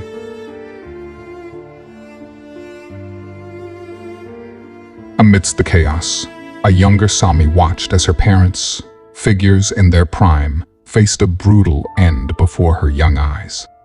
"We cannot alter the destinies of others," the voice chimed in, sending shivers down Sami's spine. She implored in heart-wrenching despair, "Please, no." The world once more gave way to shadow, yielding a new narrative. An adolescent Sami, shrouded in tattered garments, scavenged through a rubbish bin for sustenance. Her forlorn hands clutched a piece of rancid meat, which was promptly snatched away by a bold rat. Defeated, she retreated into a corner, shedding tears of helplessness. "And we are powerless to change our own," the dissonant voice persisted. Yet, amidst her vulnerability, a mysterious figure cloaked in obscurity entered the alley, bearing a meager loaf of bread as an offering. It marked the beginning of a journey, as the man took her under his wing. In later years, Sami was a teenager, huddled on the floor, a letter in her trembling grasp. Her savior had vanished, leaving her stranded once more. "We are destined to lose those closest to us, as we are destined to be alone," the teenage Sami intoned, directing her words towards the present-day Sami. "Just how we lost our parents, our best friend, so too we will lose Yuri. No matter how hard we plead or how hard we fight." We can't change what has already been written." In response, present-day Sami uttered a heartfelt confession, her voice filled with pain and longing. "I love you more than words can ever convey." The fragmented memories merged into a montage of her shared experiences with Yuri, from battles against colossal beasts to their cozy moments and endearing dances. Their first kiss, every memory a testament to their bond. And at the center of it all, Yuri's smile, radiant as the sun. "I love you more than words can ever convey." Sami's voice trembled as the montages concluded, culminating in the memory of Yuri's peril, her body flung across the chamber by a colossal, gilded hand. Sami felt herself drowning in a sea of inky water, her mind filled with the relentless refrain, "We can't challenge fate. We can't change what has been preordained." Yuri's voice then surfaced, breaking through the dark waves. "I don't want you to cry for me. I want you to smile and laugh with me." Sami found herself questioning, how can we be sure if we don't try? How can we claim that without trying to fight, to rewrite? Her determination grew. "I refuse to lose her as I lost them, and I won't accept solitude. So, I'll fight and continue battling until I can redefine our fates, or until my bones are shattered from the effort." Sami cried out with fierce conviction. The echoes of her resolve faded as Sami shockingly opened her eyes, her blood-soaked form slowly rising from the unforgiving ground. She grasped a resplendent sword and shield from the debris surrounding her. Broken, battered pieces of her armor clung to her frame, a stark reminder of that creature's strength. "I got careless, and I allowed this to happen," she muttered, a tinge of blood coloring her words. Sami's determination was unwavering as she steeled herself. She knew her mission was twofold: confront the colossal golden golem that had hurt Yuri and ensure Yuri's safety. "You hurt a person very close to me, big guy, and now my heart is aching to do the same to you," Sami declared. Her body, cloaked in blood from head to toe, bore no trace of defeat. With a fearless smile, she tightened her grip on her sword, then surged forward, ready to confront the colossal golden golem, vengeance burning in her eyes. Before Sami stood an unprecedented monstrosity, a golem like no other, forged not from the conventional materials of stone or mud, but rather from the very treasures that littered the chamber. Its form was a grotesque yet awe-inspiring fusion of wealth, composed of shimmering gold, precious gemstones, and glistening diamonds. This towering behemoth surpassed any golem Sami had encountered in the past, its colossal size casting a daunting shadow over the chamber. The creature possessed not two, but a staggering 4 massive arms, each laden with countless rings, bracelets, and scepters. As the golden titan took notice of her approach, its swiftness defied the very laws of physics. It moved with unnatural agility, its massive form defying the weight of its own opulence. With lightning speed, one of its gargantuan arms swung forth, an earth-shaking attack aimed directly at Sami. She reacted just in time, her shield intercepting the devastating blow. The impact sent shockwaves through her arm, rattling her very core. But in that fleeting moment, she glimpsed another arm, adorned with a blinding gold-studded gauntlet, lunging toward her from the side. Sami, a master of combat, nimbly countered, her blade cleaving through the golden arm with impeccable precision. The severed limb fell to the ground, leaving a trail of glistening jewels and precious metals in its wake. She swiftly stepped back, her shield raised in anticipation of the next onslaught. Despite what she said, in her heart, her main priority was clear: rescuing Yuri. Yet, the imposing Golden Guardian stood as an insurmountable obstacle in her path. In the heat of the battle, her mind raced, searching for a strategy. The golem's relentless assault came from all directions, its remaining 3 arms poised to strike. To Sami's astonishment, the severed arm, which she thought she had vanquished, regenerated almost instantaneously. The chamber, replete with boundless wealth, supplied the inexhaustible resources for the golem's regeneration.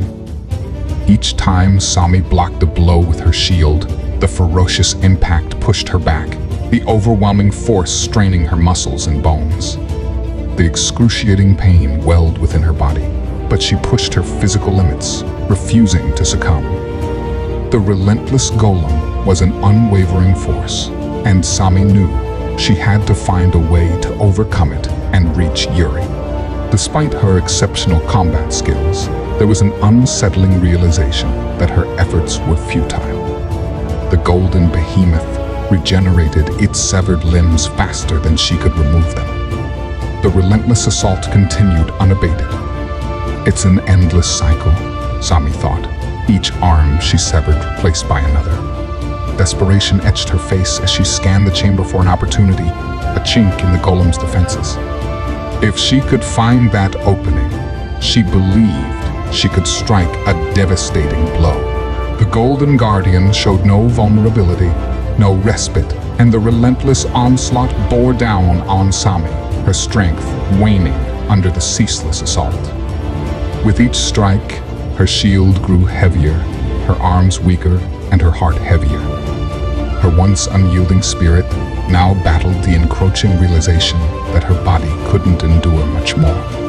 But even as her strength flickered like a dying flame, the golden golem seemed to grow ever more powerful, each strike of its golden limbs more powerful and swifter than the last. In a desperate moment of realization, Sami's gaze locked onto a colossal statue, one of many supporting the chamber's towering ceiling. It was a daring gamble, a desperate move born of necessity, and she knew she had to take it. Summoning the last reserves of her unwavering determination, she slid away from the golden golem, their clashes having littered the chamber with destruction and rubble. With a burst of speed, she raced toward the colossal statue, narrowly evading the creature's relentless assault. As she reached the statue's base, Sami's body initiated a controlled slide, her blade slashing through the monument's colossal feet. The earth-shaking crash of the statue falling sent tremors through the chamber, a tumultuous cascade of golden coins, diamonds, and debris engulfing the Golden Guardian in a shower of opulence and destruction. The cataclysmic impact of the statue's fall sent a shockwave throughout the chamber. The ceiling above groaned, and ancient stones gave way, cascading down into the chaos below. The chamber's wealth, once meticulously hoarded, became a sea of chaos, a testament to the cataclysm Sami had unleashed. Undistracted by the pandemonium, Sami made her way back to Yuri's unmoving form. Gently, she lifted Yuri onto her shoulder, her determined gaze fixed on the side of the chamber where the colossal golem would soon emerge, fully regenerated and undeterred by the chaos and destruction surrounding it. With the precious weight of Yuri on her shoulders, Sami started ascending the grand circular staircase, each step a Herculean effort. Her determination was a beacon of hope in the midst of turmoil, a silent promise to herself and to Yuri that she would endure, she would prevail, and she would not let their fates be sealed by the relentless forces that sought to keep them apart. The sheer exhaustion of the battle clawed at Sami's body, relentless and unforgiving, her every muscle screaming for respite. Even with her exceptionally trained physique, the burden of carrying another person while enduring her own injuries began to tell on her. The weight of their combined lives bore down on her, a relentless force that threatened to pull her into the abyss of fatigue. Yet, Sami pushed on, her spirit indomitable, her determination a blazing torch in the darkness. The looming golden golem drew nearer with each passing second, its colossal presence, an ominous force, an ever-present reminder of the peril they faced. breaths grew heavy, each step an agonizing effort, but the summit of the plateau was now within reach. The world around her seemed to blur, the edges of her vision darkening as exhaustion tightened its grip. As they reached the halfway point, Sami felt a strange sensation, a subtle touch on her butt. Yuri had found a way to signal her, a touch filled with life and a hint of mischief. It was a small, bittersweet moment, a silent reassurance that Yuri was still with her, fighting to hold on. A small, wistful smile graced Sami's lips in response to Yuri's mischievous touch.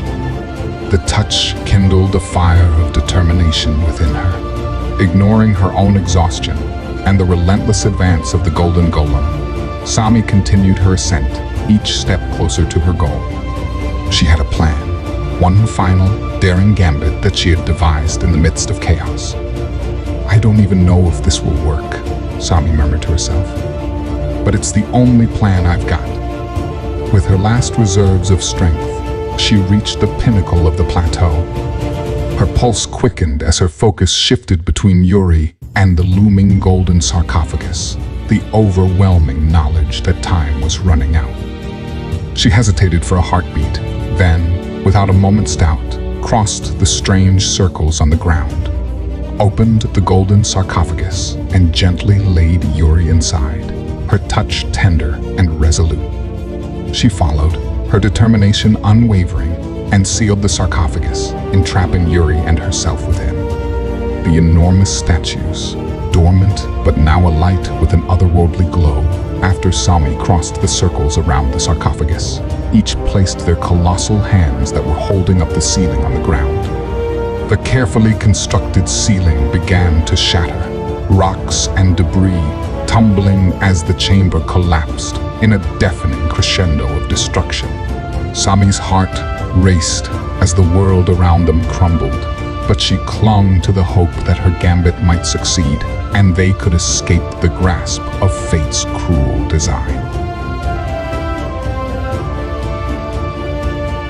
The relentless onslaught of heavy stones upon the ancient sarcophagus sent jarring echoes throughout the chamber. The carved gold creaked and groaned under the unrelenting assault, threatening to give way at any moment. Sami, her heart hammering in her chest, wasted no time. She snatched Yuri's rucksack, still miraculously hanging onto her lifeless body, and with trembling hands, she searched frantically through it. Shattered jars and shards of broken glass tore at her fingers, leaving trails of crimson pain. But her fingers found salvation in the form of a single jar, intact amidst the chaos. Tears welled up in Sami's eyes as she hastily unscrewed the lid and cradled Yuri in her arms. The jar contained precious honey, the only glimmer of hope to resurrect Yuri's shattered form. She carefully poured the honey into Yuri's parched lips, every drop carrying a prayer for her revival. Yuri stirred to life, punctuating the grim scene with a series of painful coughs. Each one seemed to mark a step toward salvation, as the honey's magic worked its enigmatic mending.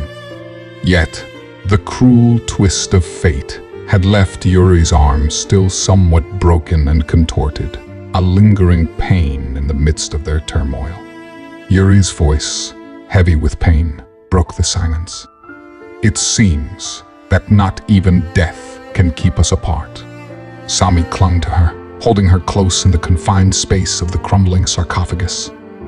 Yuri's discomfort was palpable, her voice strained amidst the pain, but Sami would not let go. Yuri gasped in agony. "Darling, it's too tight."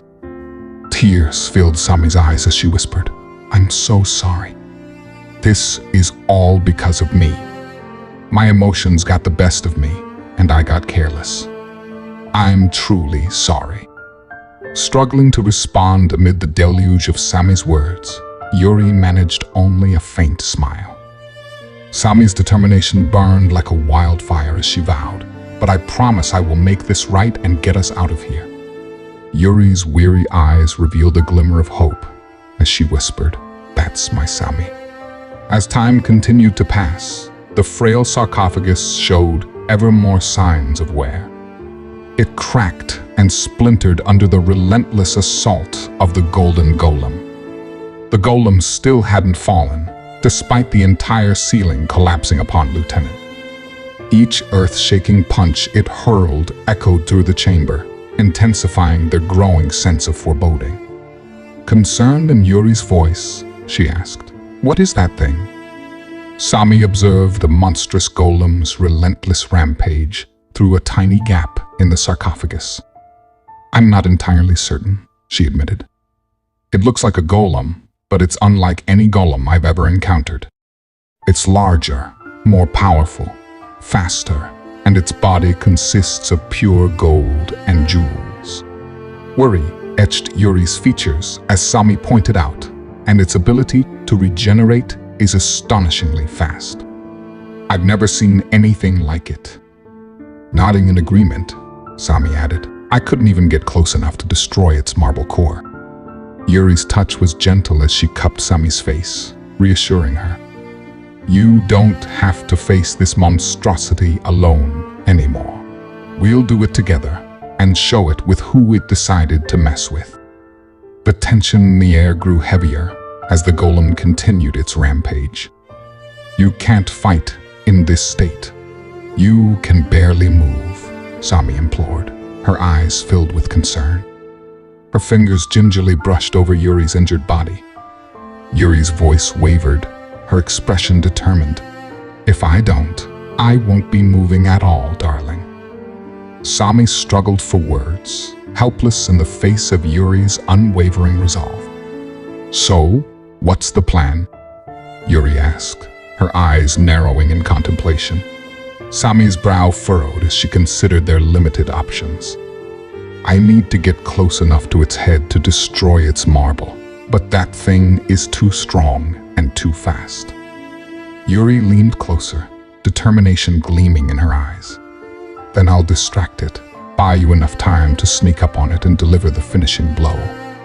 Sami nodded, accepting the daring plan. That might work. A small smile graced Yuri's lips. "Great, then let's do this thing." With her good arm raised toward the sarcophagus lid, Yuri's fingers were adorned with peculiar, mystical gears. They began to rotate, emitting dazzling, magical sparkles. The rubble and debris that had entombed them started levitating, moving upwards as if defying gravity. The upper part of the sarcophagus shattered under Sami's swift actions, freeing her. With a nimble leap, she descended the stairs, her footsteps guided by purpose and urgency. Before her stood the towering golden golem, a testament to masterful craftsmanship and supernatural power. The golem had harnessed every speck of gold and treasure available in the chamber to forge its colossal form, surpassing any golem Sami had ever seen. Its 4 powerful arms flexed menacingly, and 3 heads gazed down upon her with cold indifference. Dread enveloped Sami as she gazed up at this titan of destruction. The golem locked its attention onto her, preparing its massive limbs for a lethal strike. The prospect of being directly hit by such a colossal force sent a shiver down her spine. But then, Yuri's intervention came in the nick of time. Yuri chanted cryptic words in an unearthly language, and her hand ignited with magical gears once more, this time radiating a fiery red glow. She conjured a blazing storm of flames that roared forth to strike the golden golem. Its attention shifted from Sami to Yuri, and the colossal behemoth responded with a rapid, merciless barrage of attacks. Yuri's hands moved deftly through the air, her words unrecognizable, yet their effect undeniable. The enigmatic magical gears once again encircled her, giving birth to a massive, serpentine form of fire that coiled around the golem's hand. Fiery serpent's grip tightened, preventing the behemoth from launching its onslaught. With a deafening crash, the golem lost its balance and fell backward, defeated by the fire serpent's grasp.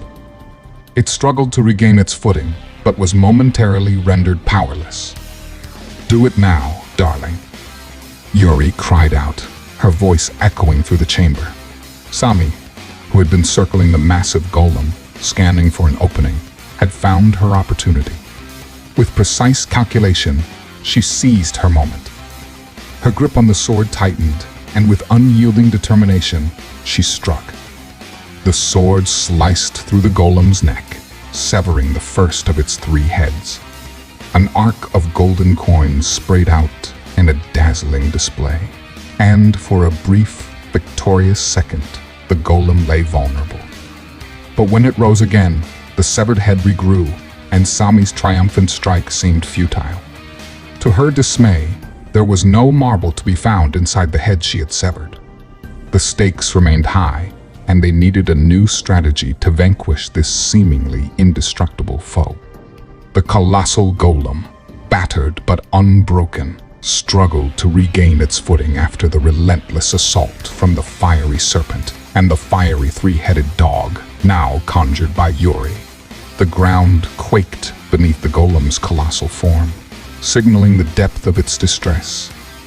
With exhaustion weighing down her words, Yuri turned to Sami, who was vigilant beside her. "Hurry up, love. I don't know how many more of these I can conjure."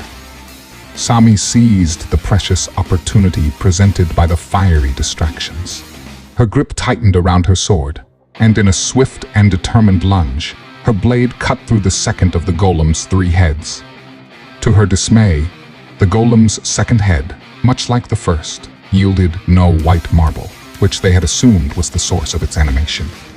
Frustration edged Sami's voice as she muttered curses. Without a moment's hesitation, she pivoted toward the 3rd head, her sword gleaming ominously in the fiery light.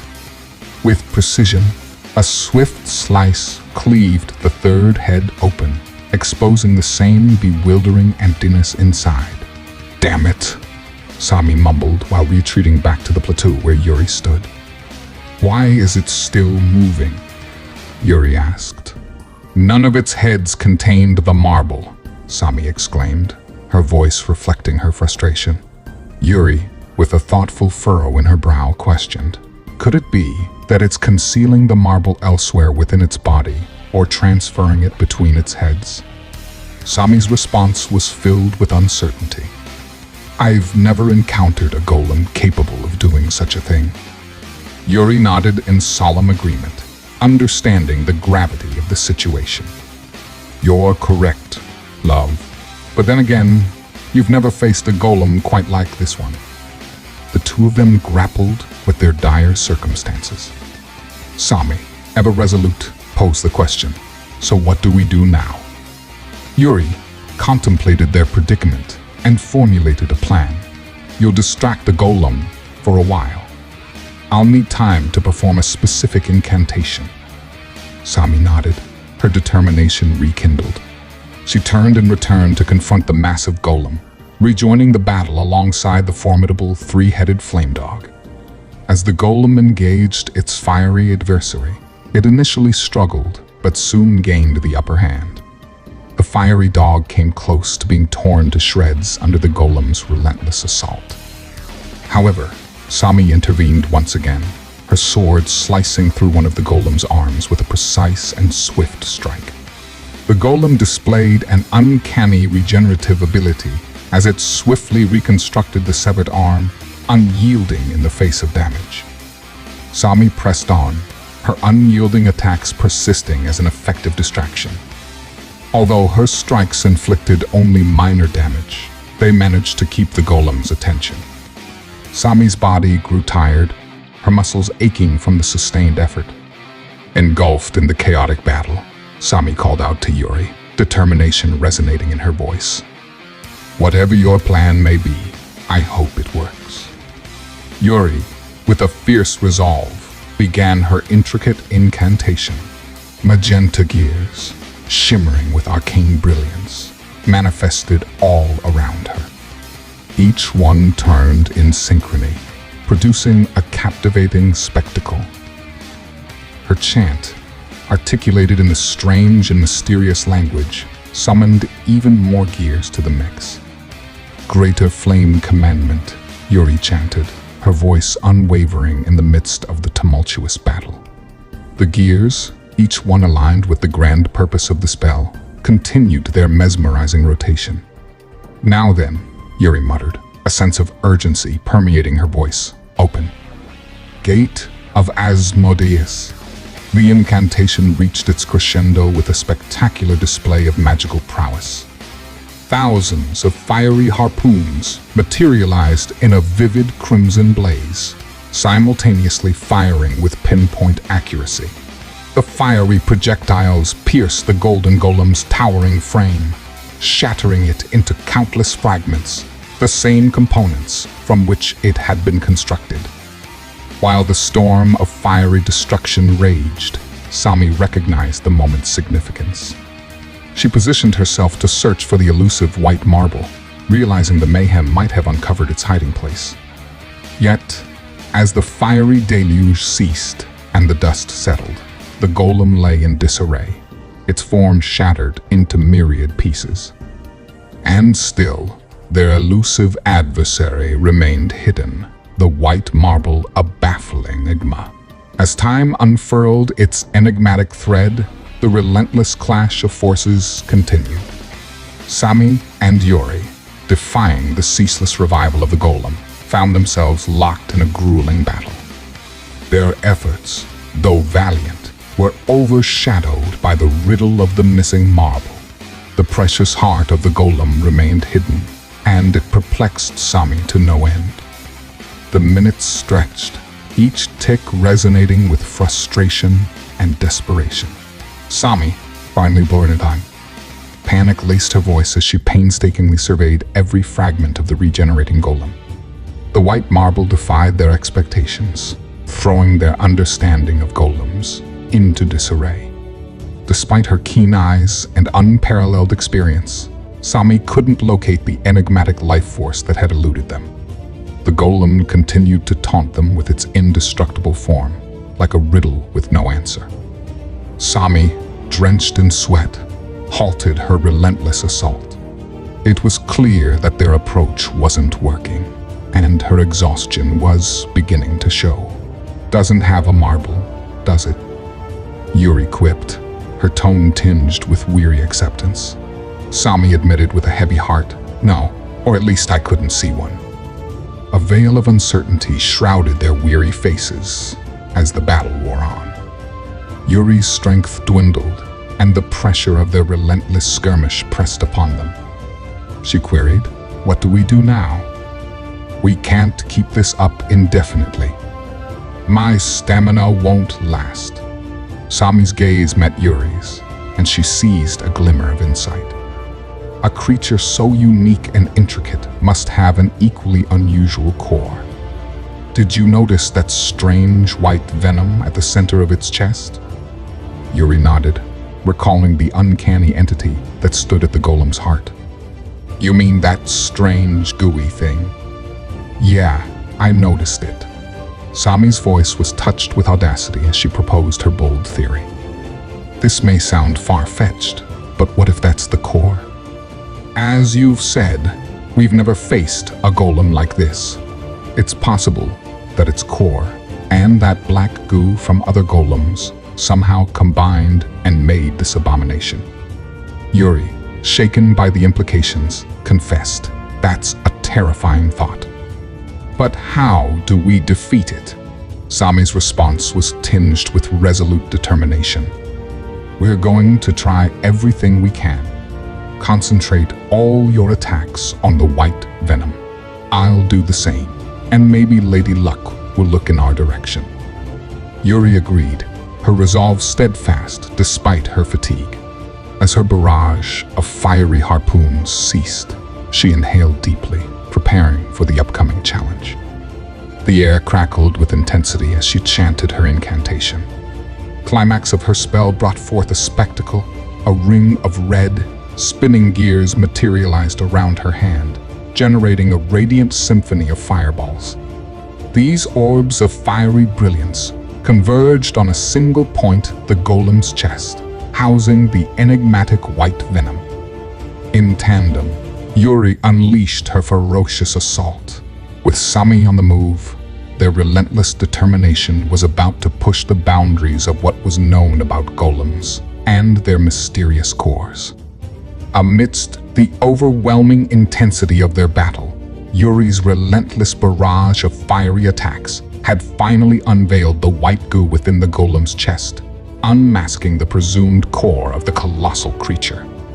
The golem, racked by its own torment, unleashed an ear-piercing screech that resonated through the chamber, a testament to the potency of their strategy. As the fire serpent hissed and writhed around the creature, Sami's face bore a fierce grin. She could sense the victory within reach, her heart pounding with exhilaration as she recognized their approach to success. With an agile bound, she lunged forward, her sword cleaving through one of the golem's massive legs, causing it to topple under its own weight. Sami's determination did not waver. Her sword was a blur, a symphony of slashes and strikes, bringing the once invincible titan to its knees. It lay vulnerable, its chest exposed like the heart of the matter. In a single, decisive motion, Sami struck, her blade relentless in its descent.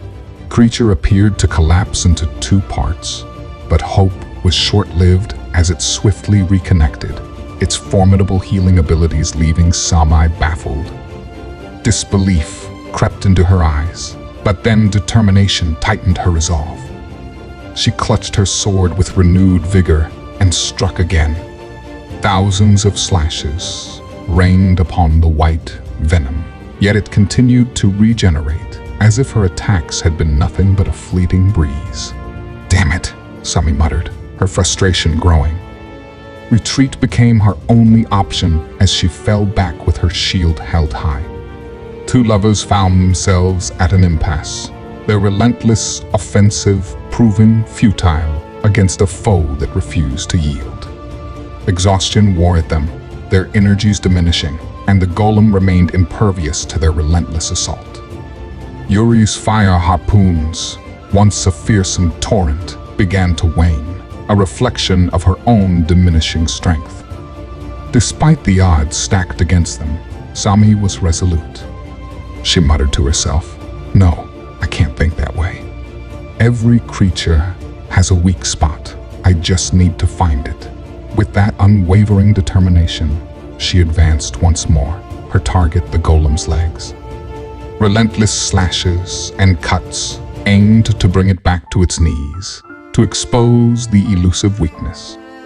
Meanwhile, Yuri's fiery assault faltered, her body displaying signs of wear and tear. Despite the meager healing properties of the honey, the extensive battle had drained her strength and resolve. "Just hang on until Sami figures it out," Yuri told herself, her voice tinged with unwavering faith in her partner. In the midst of their relentless battle, Yuri's coughs interrupted her fragile condition. A fit of coughing and choking on blood began, and her eyes filled with dread. Her vision blurred, her strength ebbed, and she recognized the grim reality of her vulnerability. Her illness had overtaken her, rendering her powerless. The flame creatures she conjured vanished in an instant. It was a cruel twist of fate that left Sami alone to confront the formidable golem. Alone and outmatched, Yuri's eyes widened as the massive golem's attack shattered what remained of Sami's armor, propelling her into the wall with bone-crushing force. Her body collided with the unforgiving surface, blood spurting like crimson paint, as if a tomato had met its demise. "No," Yuri's voice quivered, filled with dread. "Oh," she roared, her composure shattered. Tears welled up at the corners of her eyes, their crystalline paths tracing the anguish buried within. Her fury kindled into a raging tempest as she invoked another spell. The ether yielded to her command, summoning an intricate array of magical gears, that materialized around her form.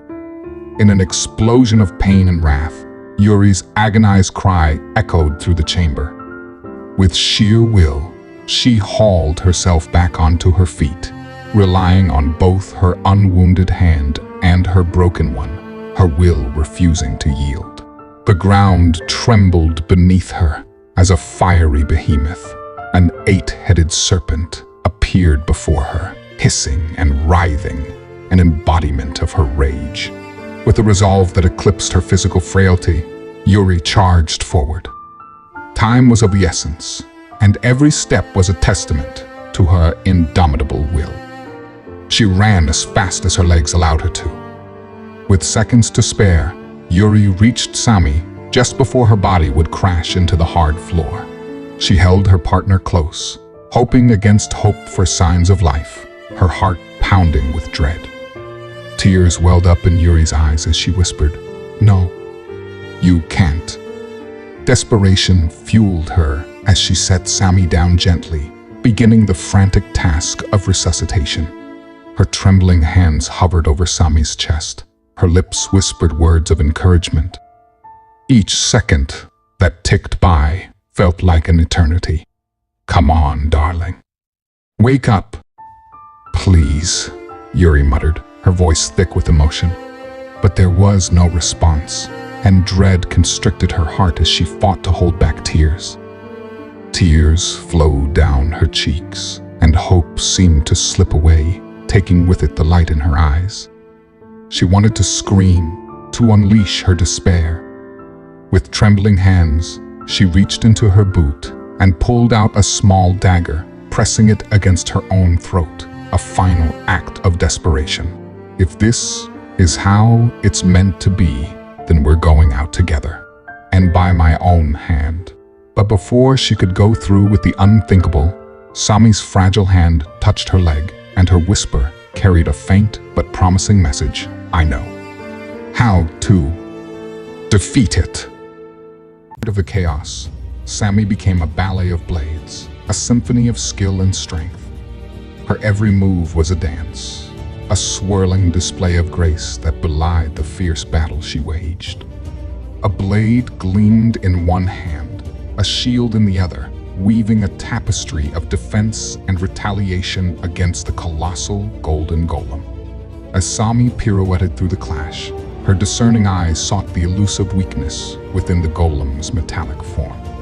The relentless struggle unveiled an adversary seemingly impervious to vulnerability, challenging Sami's conviction that every creature had a flaw to exploit.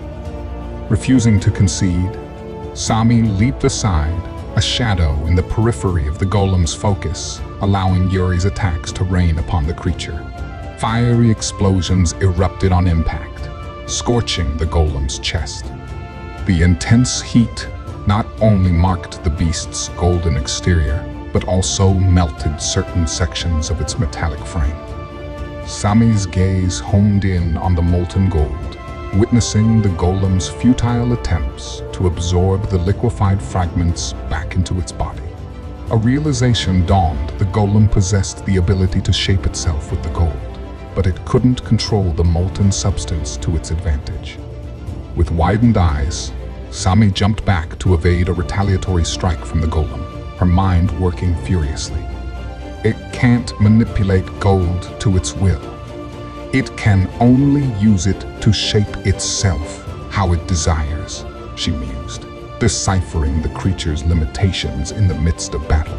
As Sami stumbled over a small glass jar, an idea sparked in her mind, an ephemeral revelation that promised a strategy against the formidable foe.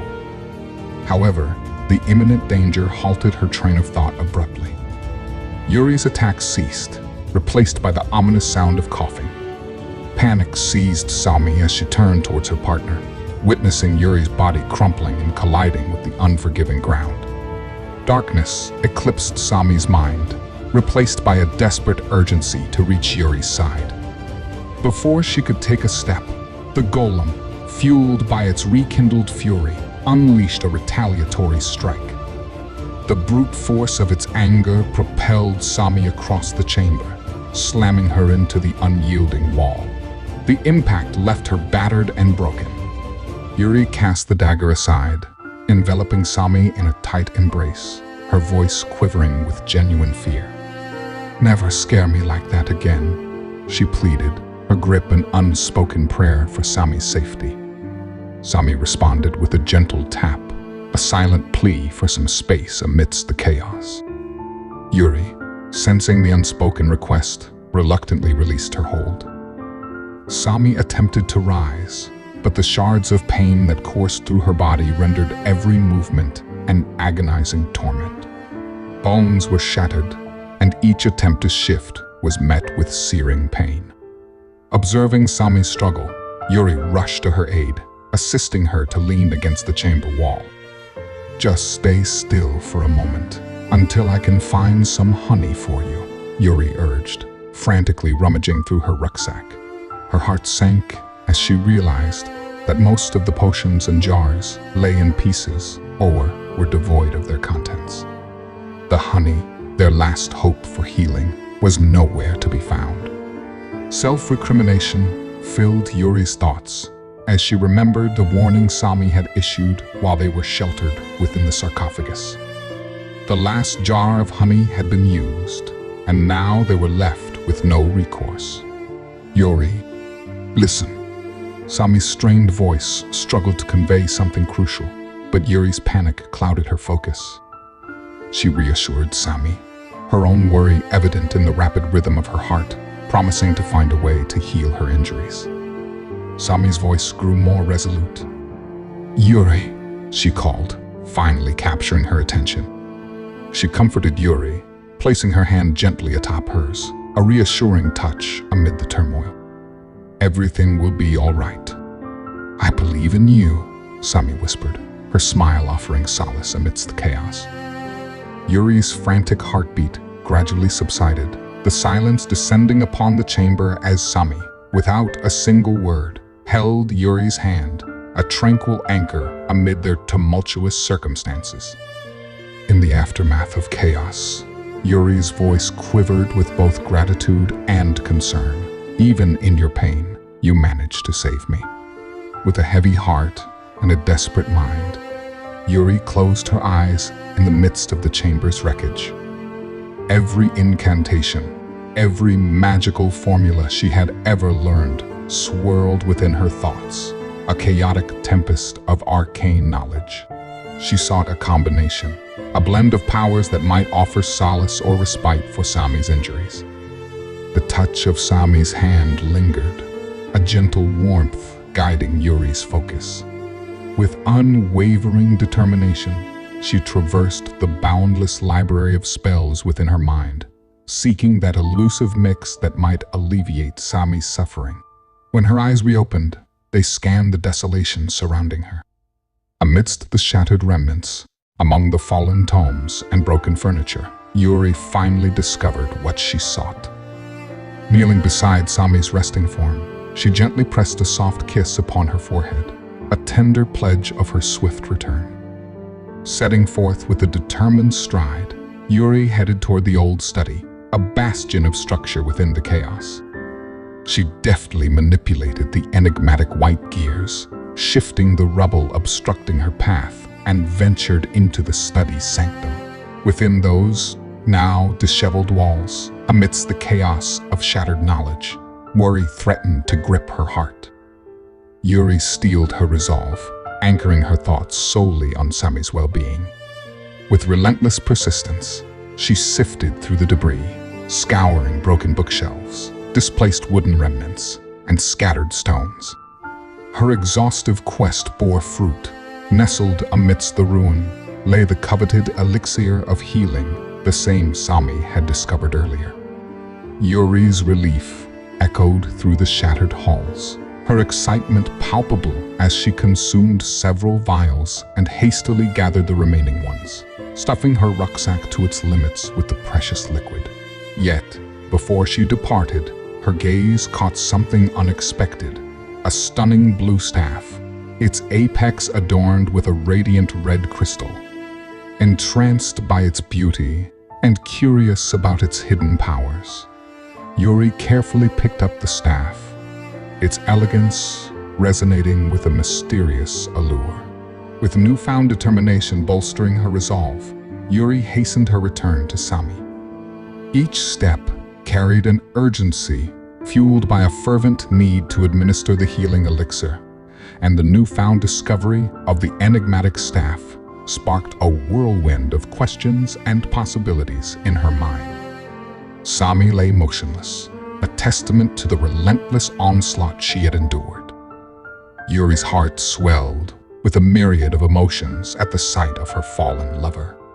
Determination surged within her as she knelt beside Sami, her hands steady despite the whirlwind of anxiety.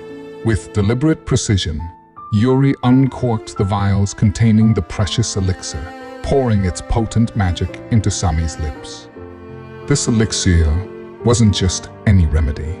It was a purified concoction, revered across the continent for its unmatched healing prowess. There was no delay in its effect. The elixir immediately set to work. Translucent, otherworldly droplets began to exude from Sami's wounds, a testament to the elixir's potency. Like an artist's delicate strokes, it mended her superficial injuries, painting over the imperfections with a healing touch. Yet, some wounds resisted its immediate remedy. Those deeper, more severe injuries persisted, unyielding to the elixir's initial soothing. Fractured bones and concealed internal damage remained untouched by its magic. The purified elixir held an esteemed position among all healing supplements, its miraculous capabilities often spoken of in whispers. While it wielded immense power capable of mending even dire wounds within moments, its efficacy paled in comparison to the legendary honey, a substance known not just for healing, but for its capacity to restore vitality and vigor beyond measure. Sami's voice, though still tinged with weakness, reverberated through the chamber, breaking the heavy silence. Gratitude and an unwavering resolve colored her words as she unveiled their audacious plan to topple the monstrous golem. Yuri's curiosity was piqued by Sami's inquiry. "Is it within your power to intensify your flames beyond 1064 degrees?"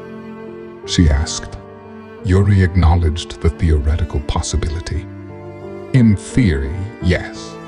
However, accurately gauging their temperature is beyond my current capacity," she responded gently, while encouraging Sami to ease against the chamber wall once more.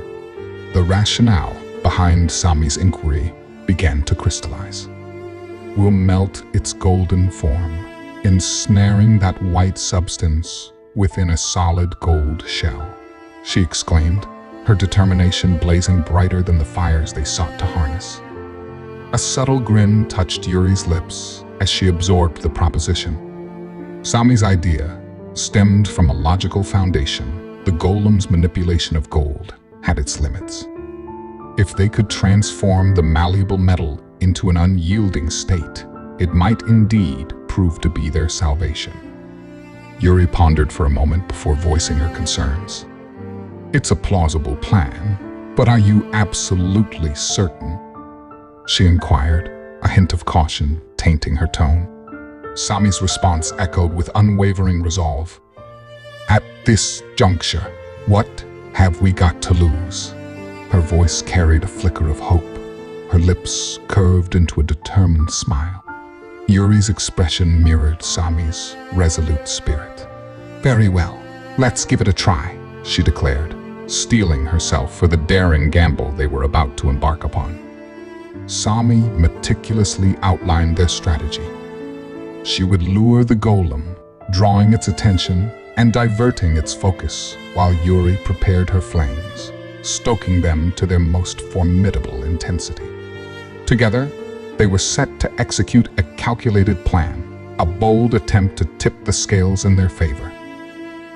Yuri's fingers closed around the intricately designed staff, an artifact pulsating with untamed arcane energy. Its power surged through her, filling her with a sense of commanding authority.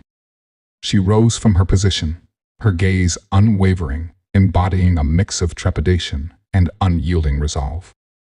They were poised to confront the monstrous golem once more. Despite the gravity of the situation, a playful glint danced in Yuri's eyes.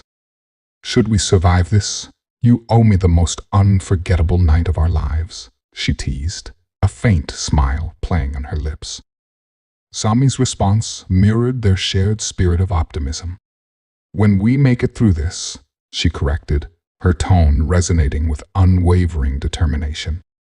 Sword in hand and shield at the ready, she closed the distance to her cherished companion. United in purpose, they readied themselves both physically and mentally for the impending clash. With spirits fortified and courage bolstered, they re-entered the fray, poised to confront the golden golem with a blend of molten hope and unwavering determination. In the epic clash of titans, the colossal golden golem had met its match. As the behemoth delivered its earth-shaking punches, the fiery hydra, relentless and fierce, held its ground, counter-attacking with a blaze of power. In the heart of the battle, the two colossal creatures were locked in an unyielding struggle for dominance. Powerful blows echoed through the chamber as they traded earth-shattering punches. As the golem's massive fist closed around one of the hydra's flaming heads, it crushed it with sheer force. However, the hydra's resilience was unfathomable. In a display of rebirth, the head regenerated into a more formidable and fearsome form, its fiery visage a testament to its unwavering determination. The hydra wasted no time in retaliating. It lunged at the golem, snapping its jaws to rend one of the golem's heads from its body. But, true to its nature, the golem swiftly rebuilt the severed head, rendering the hydra's attack futile. Undeterred, the hydra pressed on with relentless determination. The golden golem, relentless, unleashed a colossal punch at the hydra. However, the golem's strength seemed futile, as its blows caused no discernible damage to the hydra. In a fiery retaliation, the hydra unleashed a barrage of 8 devastating fire blasts, each emanating from one of its fierce heads. The golem, having learned from its past vulnerability, shielded its chest with its mighty arms. In the heat of battle, one of the hydra's heads ceased its fiery assault and closed in for close combat.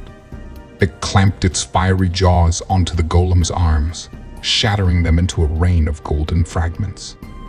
Just as it seemed the hydra would retreat, the golem's arms reconstituted, seizing the defiant head in a vice grip. Ignoring the incoming fire, the golem twirled the giant hydra around with all its might. The hydra's fiery assault ceased as it was propelled into the air, held tight by the golem's arms. The ground trembled as the hydra's body crashed with cataclysmic force, leaving only shattered earth in its wake. Despite the devastating impact, the indomitable hydra rekindled its fiery essence, standing tall once more. Within the golem's chest, the white venomous core emitted an unsettling noise. It had been locked in a battle that seemed to have no end, a testament to the hydra's fierce determination and unyielding spirit. The hydra was prepared for another ferocious attack, but the golem moved with surprising swiftness, interrupting its impending onslaught.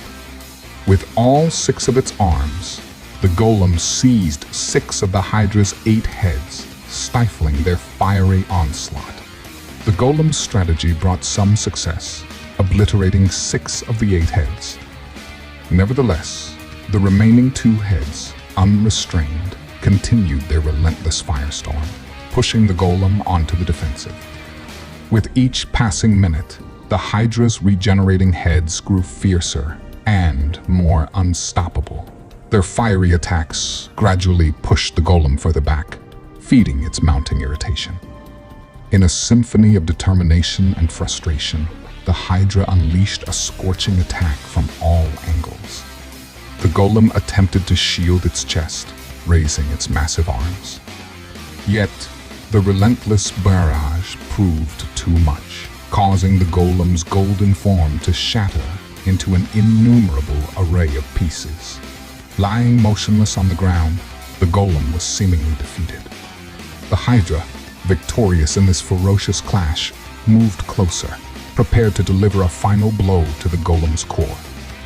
But, in an astonishing turn of events, the golem underwent a transformation, shrinking in size and sprouting 2 additional arms, for a total of 8. With newfound strength and resilience, the golem wielded all 8 arms to clamp down on the Hydra's fiery heads, sealing its fate. The heads detonated in a brilliant blaze, and the Hydra's colossal form crumbled, reduced to nothing more than a pile of smoldering ashes. Having conquered the relentless Hydra, the golden golem stood triumphant, its gaze sweeping the chamber in search of the elusive figures it had battled. Before it could locate them, a resolute strike caught its attention.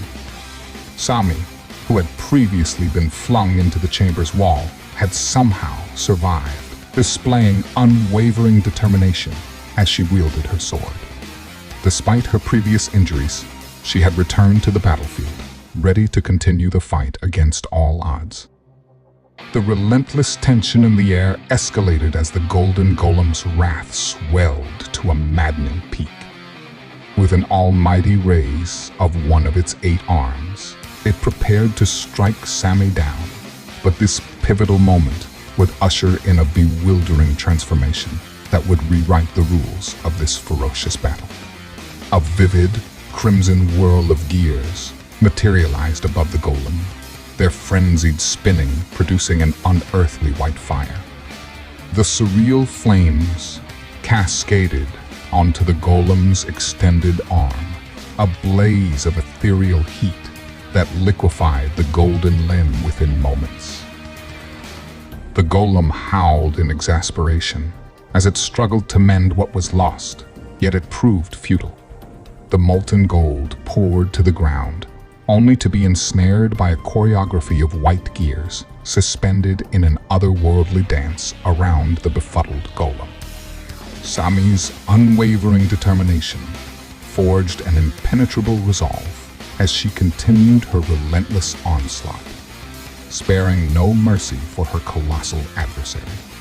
Her strikes, fueled by sheer urgency, lashed through the air, a desperate plea to distract the golem from Yuri's predicament. The mesmerizing display of molten gold floating in midair was orchestrated by the harmonious synergy of the enigmatic white gears.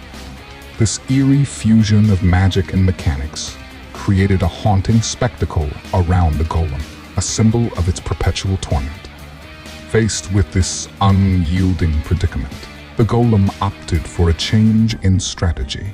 Springing backward, it extended all 7 of its remaining arms, each one awash in an ominous red glow. A symphony of spinning gears whirred into existence, birthing a blazing vortex of scarlet flames. The red inferno unleashed its fury upon the golem's arms, igniting a horrific transformation. The limbs dissolved into molten gold, but this time they were not left to wither. The white gears weaved an ethereal tapestry, suspending the molten matter in eerie suspension. Deprived of its arms, the golem was forced to adapt, shrinking its imposing form into a more manageable, yet still formidable figure. The golem took on the likeness of the legendary golems of lore. Once again, the golem launched a frenzied assault, striking the ground with bone-rattling force. Its mighty limbs pounded the earth, and as they did, the sky was painted with the presence of red gears, spinning in a mesmerizing display. They released a scorching white fire that devoured more of the golem's form, sending it spiraling around the beleaguered creature. Desperation coursed through the golem's very essence as it thrashed wildly, futilely attempting to strike the insubstantial red gears. In vain, its blows passed through them like ethereal phantoms. As the golem's torment reached its zenith, an eerie silence blanketed the chamber. The sky filled with dozens more red gears, each one heralding a resurgence of the unrelenting white flames. They ceased their fiery dance only when the golem was rendered into naught but a distant memory. Sami staggered backward, gasping for breath in the aftermath of the incendiary turmoil.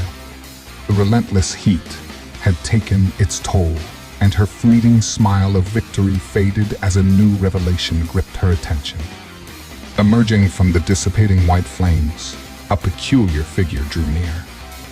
Summoning her courage, she clutched her sword with an unwavering resolve, adopting a cautious yet determined stance. As the red gears gradually waned in their hypnotic display, they unveiled a new, haunting presence that now stood in the golem's stead. The gold that had once formed the golem's frame was gone, reappropriated by the white, venomous core. In its place, the core had forged a figure constructed entirely of scintillating diamonds and resplendent jewels. It loomed nearly as tall as Sami herself, a mesmerizing fusion of beauty and menace that had emerged from the crucible of battle. The chamber echoed with a relentless, heart-pounding intensity as the final showdown reached its apex. Yuri's fiery onslaught had succeeded in melting the golem's golden frame, but the diamonds that now adorned its form remained unyielding to her relentless heat. "Shit!" Sami muttered in frustration, her heart racing as the creature bore down on her with astonishing swiftness. What she faced was no longer a towering monolith of gold, but a shape-shifting entity that assumed a human-like form, slightly larger than her, its arms ending in menacing, blade-like appendages. With a deafening clash of metal against diamond, they met in a lethal dance of combat. The diamond golem outmatched her in every conceivable aspect: speed, strength, agility, and, most disconcerting of all, unwavering determination. Yet, battered and bruised, Sami refused to yield. Her injuries served as a grim reminder of the fierce skirmish that had preceded this final duel. Blood splattered upon the cold, unforgiving ground as the golem's razor-sharp blades found their mark, but Sami persevered. Their blades met repeatedly, a symphony of clashing steel and sparks. While the golem held the upper hand in terms of raw power, Sami's resolute skill was her greatest asset. Though hopelessly outmatched, she had one vital role to keep the relentless adversary engaged and distracted. Amid the harrowing clash, the melted gold that had orbited them throughout this ordeal began to converge. It coalesced, shaping an encircling sphere around their frenzied battle. The proximity of this molten trap grew ever nearer, its radiant heat intensifying with each passing second. Realizing the inevitable, Sami seized an opportunity. With a precise, audacious throw of her sword, she targeted the golem's head, disrupting its balance. In that precious moment of imbalance, she darted from the looming encasement, leaving the swirling gold to envelop the diamond golem. The aftermath brought an eerie silence, the chamber now dominated by a colossal golden orb, an intricate, breathtaking sculpture, yet one that held a fearsome prisoner within. Sami gazed upon it, breathless with trepidation, her eyes locked onto the motionless sphere of gold. The seconds stretched into eternity as she anxiously awaited any sign of life or movement. But none came. The harrowing battle was over, and the two had achieved the improbable. The diamond golem now stood trapped, ensnared within a prison of gold it could not master. A breathless, triumphant whisper broke the silence, almost lost amid the reverberating echoes of victory. "We did it," Sami exclaimed, her voice a fragile acknowledgement of their hard-fought success. In the aftermath of their grueling battle against the formidable golem, An air of tension and relief lingered in the chamber. Yuri's query hung in the air like an unspoken prayer. Sami, her countenance marked by unwavering determination, gazed back at Yuri. She needed no words to convey her response. The look of resolute pride etched across her face communicated more than mere words ever could. Corner of Sami's lips tugged upward, an unspoken testament to their shared victory. Her gaze shifted to the golden remnants that surrounded them, the vast wealth of riches they couldn't claim, and a rueful smile graced her face. A faint trace of regret tinged Yuri's words as she spoke, lamenting the unattainable spoils they had to leave behind. "You know, I'm glad we defeated it and all, but a small part of me is crying that we can't use any of the gold," she admitted.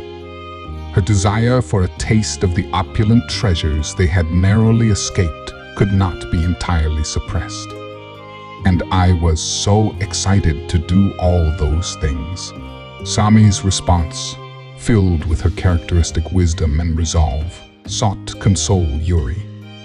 "It's not all lost. There are still some valuable things that could be sold for a couple of combs in the study." Despite her initial disappointment, Yuri's mood appeared to brighten as she acknowledged the potential worth of their salvageable treasures. "You're right," she conceded, her expression shifting from sorrow to anticipation. "But there isn't nearly as much as there was here." Her frustration resurfaced as she unleashed a swift kick upon the golden sphere, intended to alleviate some of her discontent. However, her foot met an unyielding resistance, leaving her with a newfound soreness. "Ow, dumb monster!" Yuri exclaimed, hopping in pain on one foot. Sami couldn't help but chuckle at Yuri's passionate response, a testament to the charm of the woman she loved. Their connection was undeniable, and all she wanted was to see Yuri's radiant smile once more. "Come, let's go see what we can gather from the study," Sami suggested, taking Yuri's hand and guiding her in the direction of the study. The study, once an oasis of knowledge and treasure, had become a chaotic battlefield, bearing the scars of the golem's wrath. Its entrance had suffered a severe blow, and the interior lay in disarray. Books, weapons, and armor that had once adorned the space now lay strewn across the floor, as if a tempest had raged through the chamber. Sami and Yuri set about the task of clearing the rubble and debris that had encroached upon the study. The room held scattered remnants of the magnificent collection that had once graced its shelves. Each book retrieved, each weapon salvaged, was a step towards reclaiming what had been lost. As Yuri overturned a substantial stone with her good hand, she discovered a shattered sword. Its fragile form had been broken by the golem's relentless assault. Disappointment colored her assessment. "If it broke this easily, then it wasn't worth much in the first place," she muttered, reconciling herself to the loss. However, one item remained unscathed, a rose-shaped sword securely enclosed in its container. Amber that contained it broken. As Yuri's eyes settled upon it, a familiar sense of unease overcame her. The sword had a disconcerting effect on her, an eerie recollection of the perilous encounter it had led her into. With a resolute shake of her head, Yuri brushed aside the nagging thoughts. She steered away from the rose-shaped sword and focused on other pursuits. Sami was in the process of examining the purified healing elixirs. Her heartache was evident as she stared at the bottles, a poignant reminder of unfulfilled hopes. Uncertain of how to comfort her partner, Yuri wrestled with her own sense of helplessness. In this somber moment, she couldn't find the words to mend the fractures that marred Sami's spirits. In deference to her silent wishes, Yuri retreated, granting her the solitude she needed. With her steps meandering through the chamber, Yuri's feet brushed against scattered books, and she happened upon a journal. Eyes widening with astonishment, Yuri delved into the text, captivated by what she discovered. Sami found it hard to maintain her happiness. Despite their victory over the golem, the weight of the expedition's failure bore down on her. The near-death experiences, her almost fatal mistake with the golem, and the lack of any valuable discovery gnawed at her spirits. The so-called all-healing elixir they had sought was nothing more than purified healing elixir. Returning to square one was disheartening, and Sami faced an uncertain path ahead. They had scoured almost every corner of the continent, listening to old fairy tales and legends in a desperate quest to find a cure for Yuri's illness. Each lead had proved futile. Sami didn't want to lose hope or admit defeat, but her resolve wavered, and she sighed wearily, setting the bottle of purified healing elixir aside. "Darling, come here. You need to see this." Yuri's voice beckoned from the other side of the study. "Please hurry that pretty little ass of yours." Yuri's tone was uncharacteristically serious. Sami roused herself and made her way to Yuri. Yuri stood by a fallen pile of books, clutching an old, nearly crumbling journal in her hand. "What is it?" Sami inquired. "Listen to this," Yuri began, reading a passage from the journal. "Although I have failed to create the all-healing remedy due to the lack of proper ingredients, I have still successfully created a healing elixir unlike any before it." Yuri paused, her voice trembling with excitement. "This just proves that the journal is the real thing. I can barely believe the words I'm saying. William Stoniel's journal is real, and if this is just one of the secrets it holds, who knows what else we might discover." Yuri looked intently at Sami. "Do you understand what this means?" Sami took a moment, her gaze fixed on Yuri, before responding, "It means there's still hope." Her heart brimmed with anticipation, a beacon of hope illuminating their uncertain future. "It means that there is still hope," she said, her words echoing with resilience. With renewed purpose and an unwavering determination, they embarked on the next chapter of their journey, driven by the newfound promise of healing and redemption.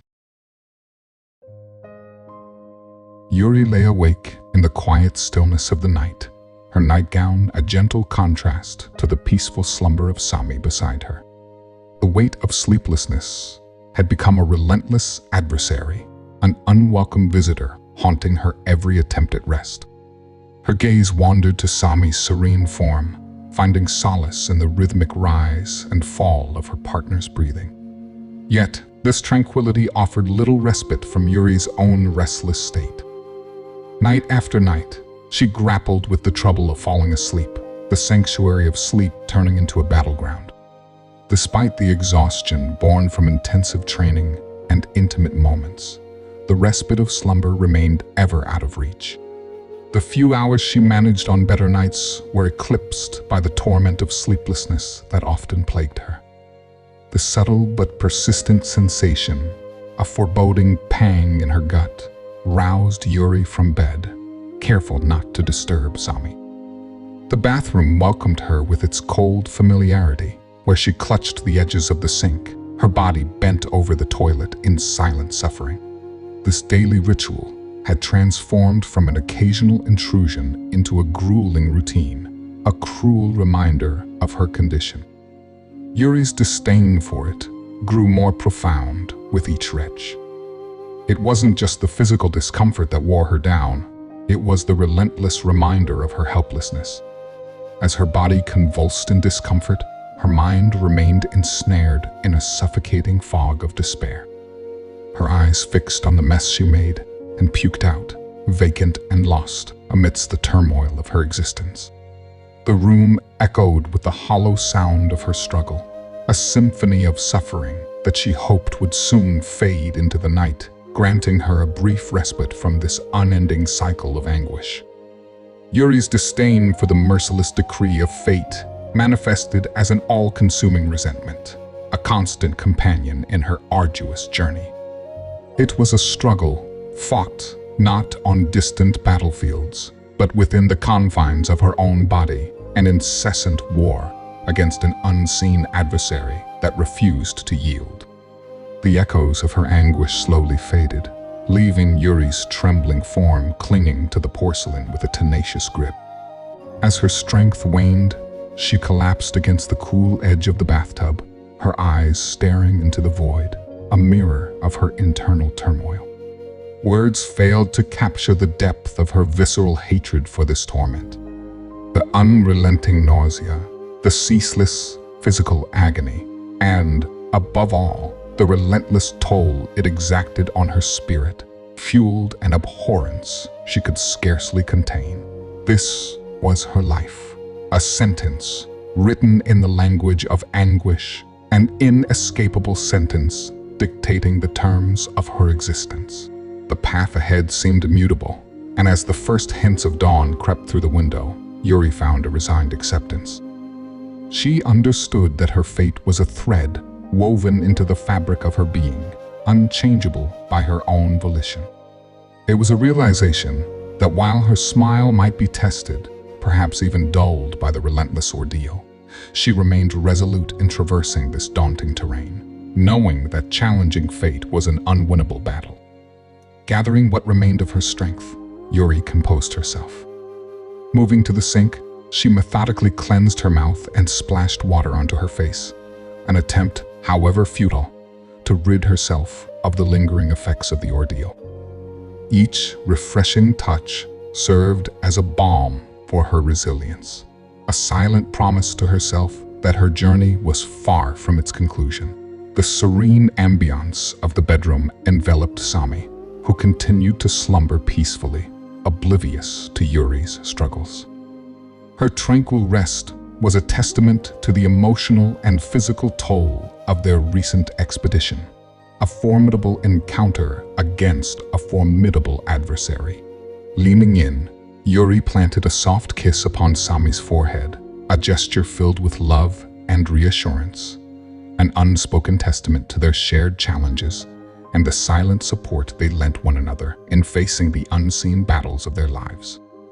Yuri emerged from the sanctuary of their bedroom into the spacious living room, a realm adorned with the trappings of opulence, ornate furnishings, and treasures collected from far-flung expeditions lay scattered, bearing witness to their recent foray. The remnants of their arduous journey were strewn haphazardly, an array of riches awaiting restoration to their former glory. The early hours of the morning bestowed upon their abode a tranquil air, the sun still veiled in its nightly slumber. It was a fleeting moment of solace, a sanctuary before the world stirred awake. Yuri, encumbered by her unseen affliction, found herself alone, enveloped in the quiet contemplation of the approaching day. With a mere flick of her fingers, Yuri commanded a cascade of light, setting the room ablaze with the gentle glow of a dozen lanterns.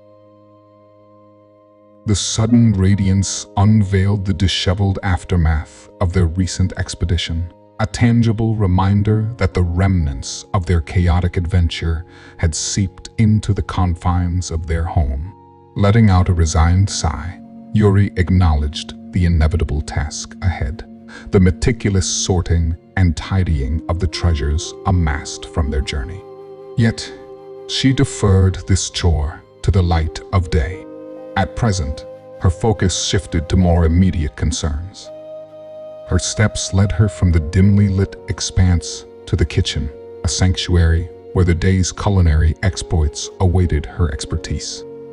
With a snap of her fingers, she conjured forth a whimsical fire creature, a small, animated entity primed to serve as a conduit for her cooking endeavors. Yuri, with practiced finesse, placed a piece of coal within the gentle embrace of the creature, guiding it to the perfect temperature for her culinary pursuits.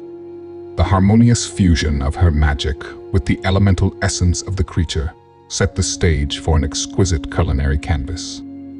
A pan poised over the fiery companion, Yuri orchestrated a delicate choreography, each movement an orchestrated ballet of skill and precision. Her practiced hand, honed by years of mastering both the arcane and the domestic, imbued each motion with an elegance that spoke volumes of her expertise. Humming a soft tune, Yuri immersed herself in the delicate art of preparing breakfast.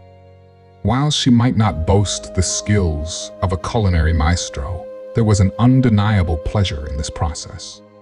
These moments were her testament of love for Sami, a time to craft a morning feast they would cherish together. The eggs sizzled in the pan, their rhythmic melody joining the symphony of morning sounds. With practiced finesse, Yuri set the table, arranging plates and cutlery with a precision that bespoke both care and artistry. The tantalizing aroma of the morning's culinary offering drifted through the air, an enchanting herald of the delightful meal that awaited them. But as Yuri's gaze traversed the room, it alighted upon the small journal perched atop the mountain of recovered books from the study. A cocktail of hope and trepidation brewed within her, for this journal was their slender beacon of hope, a potential font of knowledge in her unrelenting battle against an enigmatic illness. Her fingers traced the journal's time-worn pages, lingering over the cryptic symbols inked within. It held immense significance, its contents a riddle that tantalized with promises of resolution, a solution that might unlock the mystery to her deliverance. A sigh escaped Yuri's lips, heavy with the burden of uncertainty, as her thoughts wandered into the labyrinthine depths of the journal's cryptic musings. Yet, her contemplation was abruptly interrupted by a pungent scent that assailed her senses, a poignant reminder of the breakfast left unattended on the stove. The eggs she had carefully tended were now tinged with the unwelcome hue of char, victims of her momentary distraction and oversight. With an exasperated huff, Yuri darted back to the kitchen. Despite her earnest endeavors to salvage the meal, the lesson stood resolute. An untimely distraction had swiftly transmuted her culinary aspirations into naught but ash and rue. The day unfolded with its own trials, with breakfast serving as yet another testament that even hard work couldn't shield her from the commonplace mishaps of life.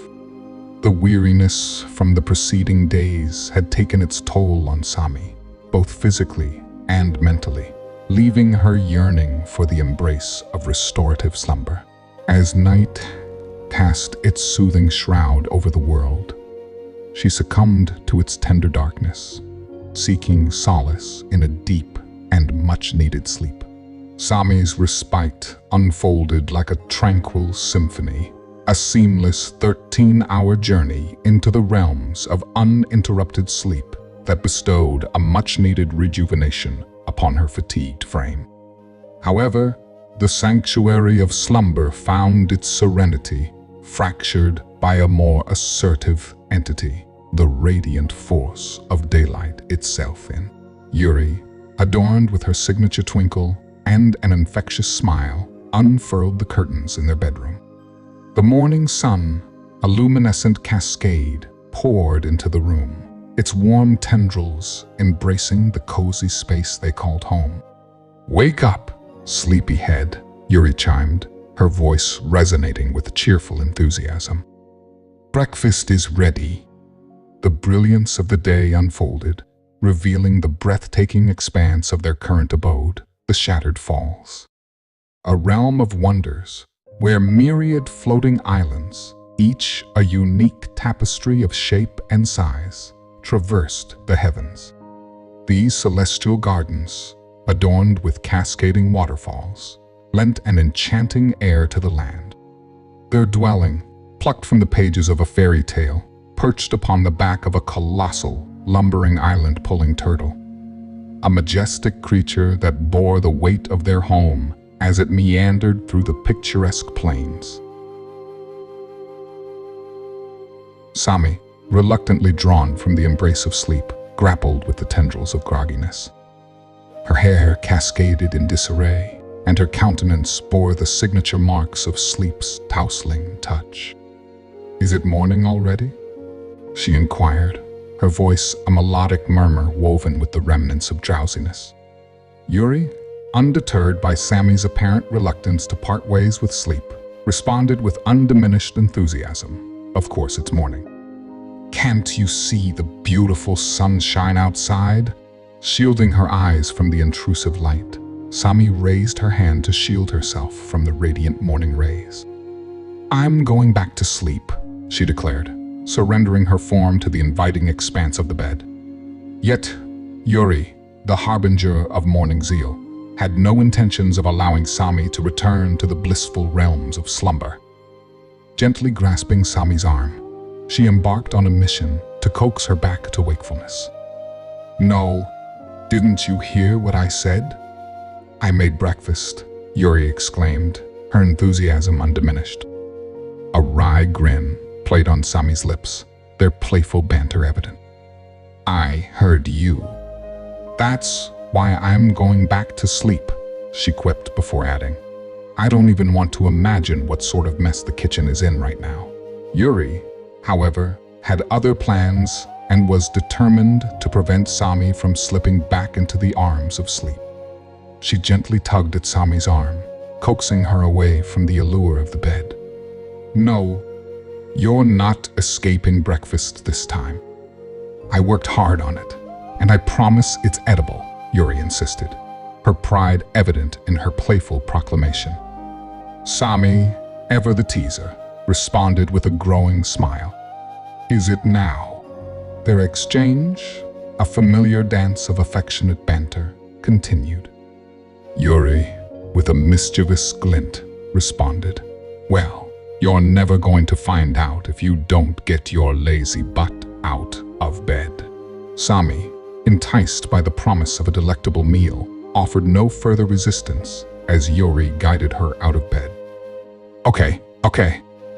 Let me get dressed first, and then I'll come to the kitchen, Sami relented, her tone infused with happiness. Her half-joking response prompted an enticing reply from Yuri, who couldn't resist adding a hint of sensuality to their playful repartee. I wouldn't mind you staying like that, Yuri purred. Warmed by Yuri's words, Sami gently pushed Yuri out of the bedroom, opting to exchange her sleep-tousled state for more suitable attire.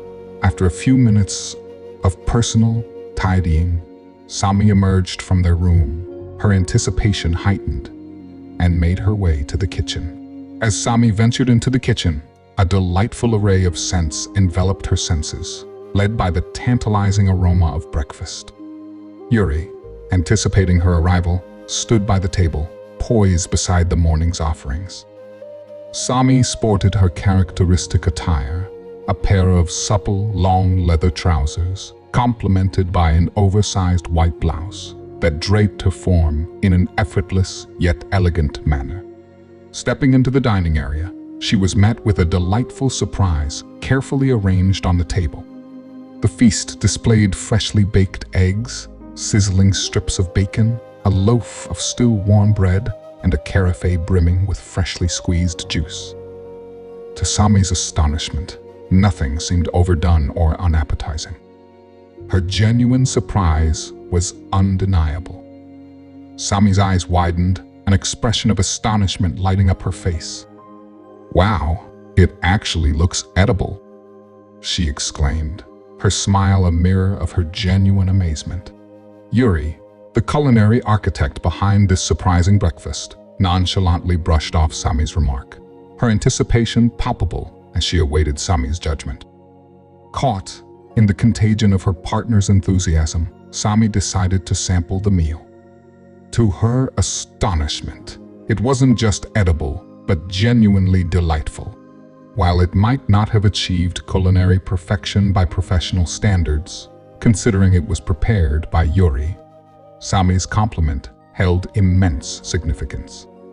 It's good, Sami confirmed, a note of authentic satisfaction lacing her voice.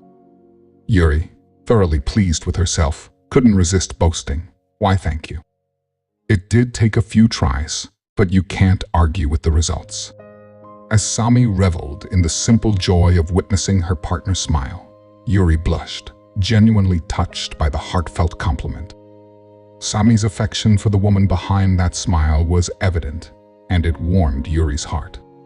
Their comfortable exchange continued as Sami shifted the conversation to their next destination. "Anyway, have you thought about where we're headed next?" "Ever the pragmatic partner," Yuri responded. "We need to sell off all the unnecessary items we looted from the tomb. And we have to gather more information about the possible location of the journal, supposedly written by William Stoniel." Sami articulated her skepticism about the journal's existence in her trademark straightforward manner. "I never heard anything about it, not even as rumors or tales passed down to children." Yuri's response mirrored her straightforwardness. "Me neither, but isn't it plausible? The hero lived around 9,000 years ago. He was the first person in history to circumnavigate the whole world, and he defeated the prime mortal divine ones. Keeping a journal seems like a natural course of action." The candid dialogue unfolded further, with Sami expressing her reservations, reflecting the curiosity shared by many. "I suppose you have a point, but still, I haven't heard a whisper about it." "Nothing, and that's what bothers me." Yuri, now a repository of knowledge and intuition, provided her rationale. "That tomb we explored was ancient, likely thousands of years old. When you think about it, some information about the hero from 9 millennia ago might easily be lost to the sands of time." Sami considered Yuri's response and delved deeper. "So where do you propose we go to learn more about it?" With a triumphant smile, Yuri revealed her plan, the excitement practically palpable. "The Samleye Kingdom." Sami looked at her, a mix of bewilderment and curiosity. "The Samleye Kingdom? Why?" Yuri's enthusiasm overflowed. "His Highness is one of the most knowledgeable people we know. Plus, the Samleye Kingdom boasts one of the largest libraries in the world. We're bound to find some information about the journal there." Eager to expound on her proposal, Yuri continued, "Besides, the kingdom is teeming with merchants who would leap at the chance to acquire millennia-old books and charts from us." Sami found the suggestion sensible and rewarding. "Not a bad idea. When can we depart?" Yuri, contemplating their next steps, provided an estimate. "Once Shelby has had his breakfast and a bit of rest, we should be ready to set off." Sami finished her meal and, with determination, set her fork on the empty plate. "All right, then. I'll tend to the dishes and the delightful mess in the kitchen, and you can go feed Shelby. Oh, and don't forget to send a message to His Highness that we will be coming for a visit."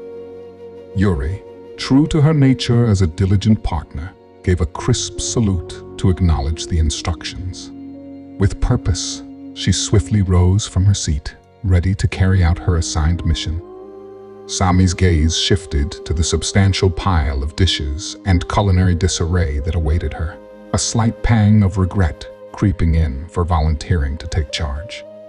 Nevertheless, with a resolute sigh, she squared her shoulders, steeling herself for the arduous task ahead. "Time to get this done," she murmured to herself. The sun's dying light filtered through dusty windows as Sami finished scrubbing the kitchen. She leaned back to admire her work. Every surface now gleamed brighter than when first built. Not a trace of dirt remained. A sigh of satisfaction escaped her lips, glad to have the space spick and span once more. Stepping outside, she scanned the yard for Yuri. Near the tree line, her lover wrestled with their massive pet turtle, Shelby. Even now, the island puller's appetite seemed insatiable as it snapped and snarled, trying to gobble down food faster than Yuri could shovel it in. Only Yuri possessed the skill and strength to feed the hulking beast without losing an arm. Any fool who dared approach its gaping maw would find themselves swiftly consumed. Shelby's colossal size demanded constant sustenance, taxing even Yuri's endurance. Sami watched a while, always amazed by Yuri's way with the creature. Though its bites could crush boulders, around Yuri it acted almost tame. Once sure her partner was okay, Sami turned back inside. The mound of treasures hauled from the last expedition still waited, demanding her attention. "Best make use of this time," she muttered, beginning the labor of sorting their findings. Coins, runes, relics, and artifacts in various states of decay needed organizing if their value was to be discerned. With Yuri occupied outside, the task fell to Sami alone. She carried armfuls upstairs to the library, their vast collection cramming every shelf and surface. Books of every subject, from every age and in varying conditions, needed categorizing. Which were valuable additions to their knowledge, which duplicates could be sold or exchanged. Each volume required inspection as she sorted. Lost in the familiar work, her mind soon wandered as her hands worked automatically. She thought of the large golden ball residing in their basement. Yuri couldn't allow herself to leave such a huge amount of treasure behind, so she brought it home with them. Sami wasn't sure how good of an idea that was, nor what to do with it now. They couldn't sell it, nor use it due to the monster trapped inside. She let out a deep sigh before finishing organizing the bundle of books she held in her hand and heading back downstairs to the living room to get more. As she walked into the living room, a whisper brushed Sami's ear, dragging her from her musings. She spun, finding nothing but empty space and dust motes dancing in fading light. I must have imagined it, she decided, returning to her sorting. But the whisper persisted, seeming now to emanate from the far corner, where a tantalizing black rapier rested in its scabbard. "Weak one," a voice echoed from the blade, sending a chill up Sami's spine. She froze, eyes locked on the sword as an uneasy feeling crept over her. Darkness started swallowing her surroundings. She felt cold and warm at the same time. "What kind of scholar a hip is this?" Sami asked. Voice came again, this time from the shadows, a whisper that crawled across her skin like a living thing. "Weak one." Sami hugged her arms tight, breath misting before her. The darkness was complete, yet, in the distance, a glimmer caught her eye faint and flickering, as if struggling to stay alight. She took a hesitant step toward the light, boots scuffing over stone. All around, the shadows deepened, pressing in.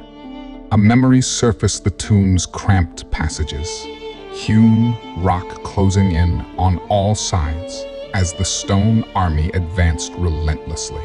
She had fought to the point of exhaustion, limbs leaden, every parry and dodge dragging her further toward collapse. "You've known failure where others would prevail," the voice murmured. Sami winced. She saw it again, the glint of stone blades closing in for the kill, felt the crushing impact as the golden golem's fist sent her crashing into solid rock. Her vision swam with stars as battered ribs screamed in protest. Blood filled her mouth, hot and metallic on her tongue. Time and again, you stared death in the face and blinked. A fresh memory rose, unbidden Yuri falling, pale face twisted in agony as crimson bloomed across her tunic. Sami cried out, lunging to aid her friend, but the shadows swallowed her outstretched hands. She fell to her knees, heart pounding, as Yuri's lifeblood stained the ancient stones. Doubt curled, cold heavy in her belly. How could she protect anyone, least of all her partner, in such a state? Another step forward, and the light grew nearer, yet with it came a fresh wave of memories, parading her failures and close calls before her mind's eye. The tomb, the golem, Yuri's pale, still form. More followed, each etching itself deeper The wyvern's slashing talons, the assassin's blade at her throat, poison coursing her veins as antidote proved too slow. She was drowning, lungs burning for air, when suddenly the visions receded. Darkness closed back in. You know the truth, your weakness is a wound that will not heal. The voice was a caress now, promising balm for her pain. But I can mend what is broken. Forge you anew from steel instead of flesh. No one will stand against your strength, if only you accept my offer.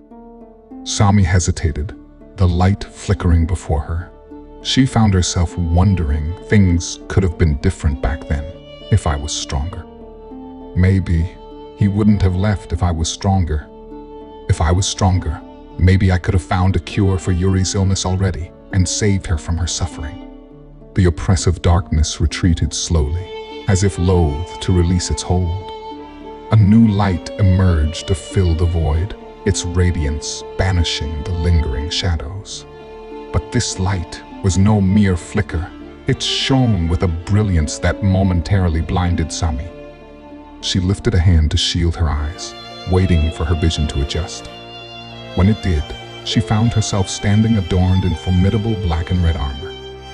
The polished steel glimmered in the light, unmarred and untested by battle. She felt a surge of unfamiliar strength coursing through her veins.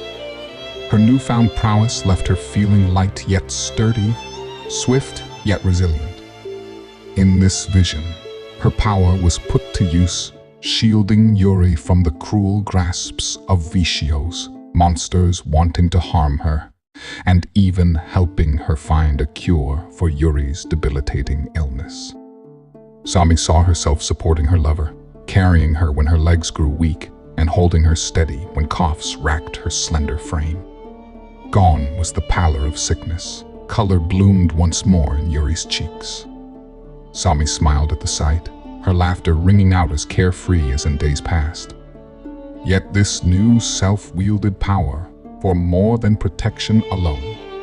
In her hands was an enigmatic black rose rapier, its edge singing as it cleaved through a relentless tide of adversaries. Faceless foes fell before her onslaught, unable to stand against her strength. Purpose and potency coursed through her with each precise movement. She loved it. The vision started disappearing, going out of her reach.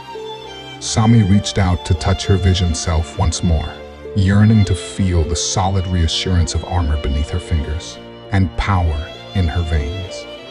Her heart raced at the sight of such purpose and prowess, yearning to connect with this version of herself that knew no weakness or doubt. I could give you this strength, the whisper promised from the shadows. But before she could make contact, the doors slammed open with a resounding crash. Yuri entered, leaning heavily against the frame, as if the effort of walking had drained what little reserves she had left.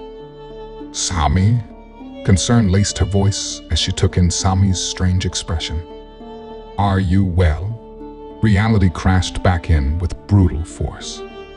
Sami gazed down in bewilderment at the black rose rapier clutched in her hand, its vines unfurling to twine around her trembling fingers like living manacles. Panic gripped her then, as the vision's allure dissolved, leaving only fear and confusion in its wake. She tried casting the sword aside but the vines resisted, thorns digging deep. Pain flared as muscles strained against their hold, and with a gasp, she finally tore free. Darling, let me help, Yuri said, hurrying to her side.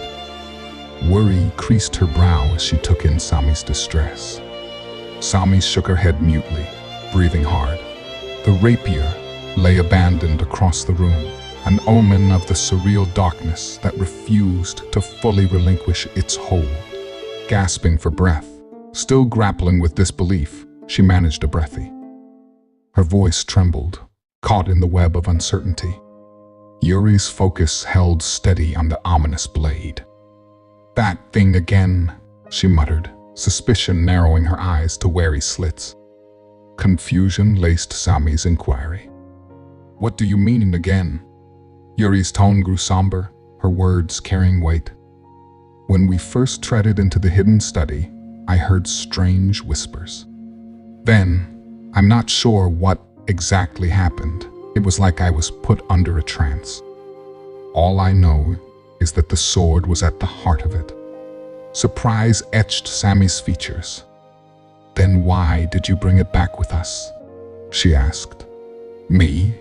No, I didn't bring it. Why would I, after what it did to me?" Yuri replied. Yuri's widened eyes snapped back to the sword, its ominous presence intensifying. The conversation shifted to the sword's fate, Yuri advocating for immediate disposal. She advanced toward the weapon with determination, but Sami intervened, fingers closing around Yuri's hand. "No." Sami's urgency rang clear. "It's too reckless. Whatever this thing is, it's a clear menace. We can't risk leaving it for someone else to stumble upon and unleash chaos." Yuri remained silent, her gaze locked onto Sami's. Concern etched across Yuri's face. Sami reassured her. "I'm fine, don't worry. Blades are no match for me." She proposed a solution. "I'll seal it, chain it up, and stow it in the basement until we can safely get rid of it. This way, we won't unwittingly sow trouble in our wake." Reluctantly, Yuri agreed, their unspoken understanding sealed in their locked gazes. With the black rose rapier carefully swathed in towels, Sami set her plan in motion while Yuri's vigilant eyes lingered on the sword. The cloaked figure moved through the labyrinthine alleys, his feet skimming the cobblestones with a nimbleness born of desperation. Each step seemed to echo in the eerie silence of the night, amplified by the urgency driving his escape. Shadows danced around him, cloaking his form in a veil of mystery as he darted through the winding pathways, chased by the relentless clatter of armor and the echoing shouts of the kingdom's guards. His pulse raced in synchrony with his hurried steps, a rapid rhythm echoing the urgency of his flight. With every turn, he hoped to outmaneuver his pursuers, darting through narrow passages and vaulting over obstacles, driven by a fierce determination to evade capture. Corner after corner, he wove through the ancient streets, his breaths shallow and rapid, the air thick with anticipation. The occasional glimpse of moonlight briefly illuminated his silhouette, the cloaked figure darting into the night like a fleeting specter. At a stroke of luck, a covered cart laden with textiles offered a momentary sanctuary. The fugitive, in a daring move, slipped into the concealed recesses of the cart, concealing himself among the folds of fabric. Heart pounding against his ribs, he lay motionless, every muscle taut, praying for the concealment to shield him from the keen eyes of his pursuers. The guards, relentless in their search, scoured the vicinity, their footsteps resonating through the narrow lanes. The fugitive dared not breathe, waiting in agonizing silence, the tense moments stretching into an eternity. Finally, a subtle shift in the atmosphere signaled the departure of the guards. He cautiously emerged from his clandestine refuge, sliding out of the cart with cautious grace. Leaning against the nearest wall, the exhaustion of his desperate escape enveloped him. With a flick of his hand, the hood of his cloak fell back, revealing the visage of a glashadenti, his features marked by the unmistakable marbling of blue and white that bespoke his heritage. Beneath the radiant sun, the fishing ships returned with an elegance that matched the bustling port's majesty. This picturesque coastal kingdom boasted a singular charm that was as much a testament to the careful design of its dwellings as it was to its meticulously maintained cobbled streets. As the ships sailed back, the vibrant town unfolded before them, revealing a scene of ethereal beauty. Exquisitely designed houses lined the streets, each one a work of architectural artistry with unique, colorful facades that blended harmoniously with the surrounding landscape. Their meticulously trimmed gardens overflowed with blossoming flowers, creating a breathtaking panorama that added to the town's allure. The sounds of children's joyous laughter rang through the air, intermingling with the cheerful shouts of vendors hawking their wares. The local market buzzed with life as townsfolk sought fresh produce and goods. Adults bustled about, their steps adding to the symphony of daily activity, while shopkeepers ushered patrons inside their quaint stores, where shelves were stocked with an array of intriguing items. Amid this serene and vibrant scene, the coastal kingdom seemed like a living painting, a portrait of tranquil beauty under the sun's benevolent gaze. It was a place where one could revel in the simple pleasures of life while basking in the town's quiet magnificence. In the midst of this peaceful tableau, a cloaked figure moved nimbly through the labyrinthine alleyways, the sun's radiant beams casting an illuminating touch on his weathered attire. Behind him, 5 soldiers bedecked in the kingdom's signature blue and silver armor pursued with a palpable blend of anger and exhaustion etched across their features. Their pursuit was marked by relentless determination. The robed figure executed nimble turns, first to the right, then the left, and another right, his feet moving with a calculated swiftness that still couldn't mask the visible signs of fatigue. Labored breaths escaped into the sun-kissed air. A desperate backward glance confirmed the dogged proximity of the soldiers, thwarting his escape. "Cursed luck," the man hissed. However, a twist of fate granted him a lifeline. A sturdy ladder, affixed to the side of a 3-story building, hung precariously above the narrow alley. The man, recognizing the timely opportunity, leaped toward the ladder, his hands snaring the suspended rungs that dangled in the air. Another glance backward revealed the determined soldiers closing the distance, spurring his fevered ascent. With the urgency of his pursuers, the man scaled the ladder, his body propelling him upward with every ounce of strength he could muster. The soldiers, unwilling to relent, followed closely behind, while 3 of their comrades branched off, attempting to anticipate their quarry's next move by circling the building. The robed figure had meticulously ascended to the rooftop, the soldiers nipping at his heels. His chest heaved with exhaustion as he rapidly gauged the distance that still separated them. A glance over his shoulder confirmed that the soldiers were relentlessly scaling the ladder, drawing ever closer in their pursuit. The man's heart raced, and he knew he had to act decisively. He pivoted on the balls of his feet, his cloak billowing as he charged toward the roof's edge. As the precipice approached, his leap into the unknown was the culmination of a desperate bid for freedom. The gap between buildings yawned wide, a chasm challenging the limitations of human capability.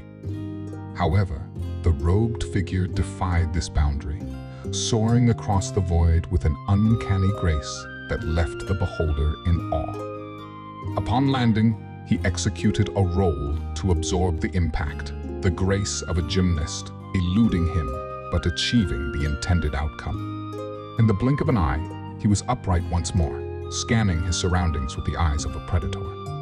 Glancing back, his heart quickened as he beheld the 2 guards who had managed the ladder ascent, their exasperated expressions a testament to their inability to replicate the daunting leap he'd made. A wry grin curled on the fugitive's lips as he seized the advantage he'd gained. His gaze shifted forward, locating the 3 remaining guards, who were now approaching on foot, their pace relentless. Higher ground offered him the vantage he needed, and he sprinted toward the rooftop's edge. The next leap was a breathtaking spectacle, his body soaring with seemingly superhuman abilities. He landed deftly on the stone rooftop, a combination of elegance and skill meeting the challenge. He resumed his determined journey, each successive leap more daring and nimble than the last. That should create a significant distance, he murmured to himself, his confidence growing with every bound. As he ascended yet another building, he noted a nearby cart piled high with an assortment of clothing. No watchful owner stood guard, rendering it the perfect hideaway. Descending from the building, he moved with the precision of a shadow, taking great care to avoid any telltale noises that might betray his presence. After ensuring the soldiers were not in immediate pursuit, he ventured toward the cart of garments. Concealing himself amid the fabric, he burrowed deep into the collection, his brown robes seamlessly melding with the surrounding textiles. Time inched forward, the tension palpable. Then, from a distance, came a telltale sound, the distinct voices of the 5 pursuing guards. They approached the cart's location, a note of uncertainty in their tones. The man held his breath, concealed amongst the clothing, knowing that his discovery would spell disaster. As the guards questioned a passerby, their queries revealed their relentless intent. "Excuse me, ma'am?" one of the soldiers asked a woman navigating the street. "We're in pursuit of a fugitive, a figure clad in brown robes. Have you perchance crossed paths with anyone fitting that description in this vicinity?" the soldier inquired. The woman responded with a display of genuine concern. "Oh dear, a fugitive. Regrettably, I have not encountered such a person, but I implore you to apprehend him swiftly and prevent any harm from befalling others." With those words, the woman continued on her way, her path diverging from that of the soldiers. As the man watched the soldiers recede from view, he waited, ensuring the immediate danger had passed.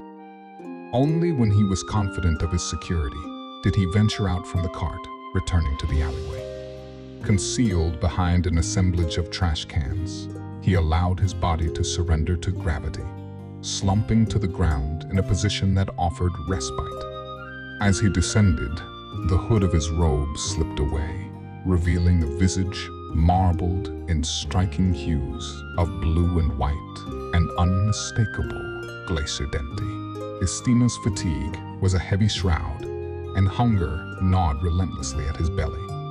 He couldn't even recall the last time a morsel of food had graced his lips, but the ever-present growls from his stomach served as a relentless reminder of his prolonged hunger. His shoulders slumped, and he sighed, his voice soft. "I know, I'm hungry too." He opened his bag and rifled through its contents, hoping to find sustenance among the volumes and parchments, but he came up empty-handed. It was as if these once promising scrolls and books had become burdens, transformed into intellectual impediments by the weight of his gnawing hunger.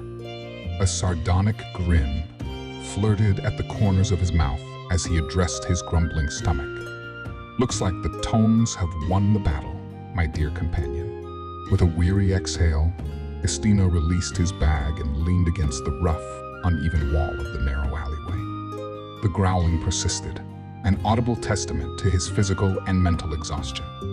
But then, something extraordinary wafted to his nose, a tantalizing fragrance that defied the bleakness of his circumstances. The aromas of roasted fish and simmering lobsters stirred his senses, the captivating sense promising comfort and sustenance. Estina leaned forward, compelled by the beckoning fragrance, and strained his eyes to locate the source.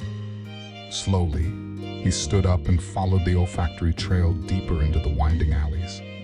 He could hardly believe his senses when he finally stepped into a bustling marketplace, bursting with sights and sounds that were worlds apart from the hardship of his recent days. The air was filled with joyous laughter, enthusiastic haggling, and the sizzling of food in the making. Children reveled in games, and adults bustled from stall to stall, their faces aglow with cheer.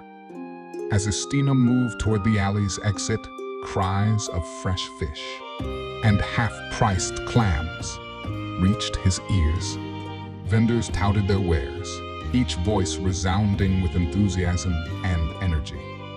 The wide open marketplace presented a striking spectacle as the stalls lined with sellers presented their bounty of fish, lobsters, and various marine delights.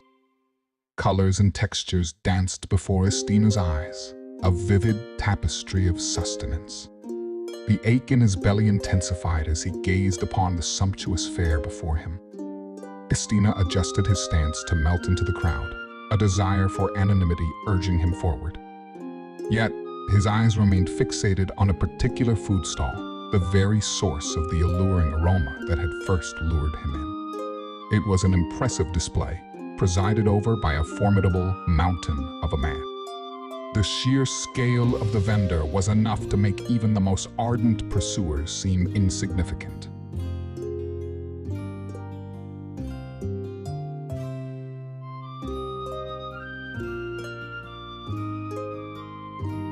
Trove, boasting an array of dishes showcasing a tempting array of baked, grilled, and boiled seafood delicacies. Estina's stomach released an emphatic growl at the sight of this culinary treasure trove. Despite his inner resolve, the longing for a single morsel became undeniable, each yearning bite a silent protest from his belly. No, stealing is not an option, he told himself, grappling with his decision. The hunger, however, pressed its unrelenting claim, and in his turmoil, a voice urged, but surely he wouldn't miss just one morsel. Under this overwhelming temptation, Estina's resolve faltered. Perhaps just one, he rationalized, even as his stomach's cacophonous protests grew louder. As he moved through the crowd, his internal struggle continued unabated, his gaze firmly locked onto that captivating food stall. Yet his plan was swiftly upended as a woman emerged from behind the stall's curtain, cradling a baby in her arms. The sight weakened his resolve, for in this family's eyes, he saw the depth of their reliance on the stall. He glimpsed the profound joy etched upon the father's face as he bid farewell to his family. It was their livelihood, the means to provide for themselves and their child. Could Estina live with himself, knowing that he had stolen their sustenance? The answer was elusive. Nonetheless, this was not the moment for soul-searching. As the mother and her baby stepped away, and the father's attention was elsewhere, Estina seized the opportunity, recognizing it as his sole course of action. "Is it them or me?" he muttered, a silent lament for the path he was about to tread. With resolute determination, he merged back into the bustling crowd and moved toward the food stall. His ability to navigate through the throng was uncanny, avoiding contact with any onlookers. Upon reaching the nearby cart, which sat just before the food stall, he concealed himself behind it, attentively waiting for the opportune moment. Patience was his only ally as he lingered there, vigilant of the vendor's actions. Nonetheless, his conviction wavered with his stomach's relentless hunger and unrelenting adversary. One small fish, he rationalized, the yearning palpable as he considered his next step. Soon, his opportunity arrived. The crowd flowed in such a way that he was drawn closer to the food stand, aligning him directly with a tantalizing grilled fish. As the vendor's back was momentarily turned, Estina snatched a fragrant fish on a stick and concealed it within his robe. He aimed to blend once again into the crowd, but before he could retreat, a spine-tingling scream disrupted the marketplace's harmony. "Thief!" the burly food vendor bellowed, his voice cutting through the ambient noise. "Guards! The man in the brown robe stole from my stall." It was only then that Estina noticed their presence, the soldiers who patrolled the market. The constraints of hunger and the bustling crowd had hidden their approach. But now, there was no denying their proximity, their growing number, and their readiness to converge on him. The realization settled like a boulder in his chest. "Shit," Estina swore, and with no other recourse, he embarked on a desperate flight for his very life. In a final bid for freedom, Estina sought refuge within the bustling market, surrounded by the jostling multitude of shoppers. However, his desperate plan crumbled when a soldier's strident blast on a horn commanded the people to disperse, parting the crowd as if the ocean's waves cleaved around him. Cursed fortune left Estina stranded in the heart of the market, exposed and vulnerable, the relentless soldiers in swift pursuit. Panic welled up inside him, and he sprinted toward a narrow alley in hopes of evading his pursuers. "This is just my luck," he muttered through labored breaths. The market's cacophony and clamor pressed in from all sides, but there was a brief respite as Estina extracted the pilfered fish from his bag. In haste, he devoured what little nourishment he could glean. The stolen sustenance was but a fleeting reprieve, a scant offering of energy to fuel his desperate escape. Estina managed to stuff the remaining fish into his bag and shed his robe, relinquishing it to the pursuing soldiers. Exposed in all his marbled blue and white glory, he unwittingly spurred his hunters on with newfound determination. A frustrated cry broke free from his lips as he raced forward, his gaze scanning his surroundings for any possible escape. At the alley's end, hope dissipated. Two guards, converging from the opposite direction, blocked his path. Estina's velocity prevented him from altering his course, and the collision sent all three tumbling to the ground. "Damn it," Estina lamented as he deftly disengaged from their clutches. They had seized his robe instead of his body, momentarily befuddled. With his voice echoing in the panicked backdrop, he recognized the urgency of his situation.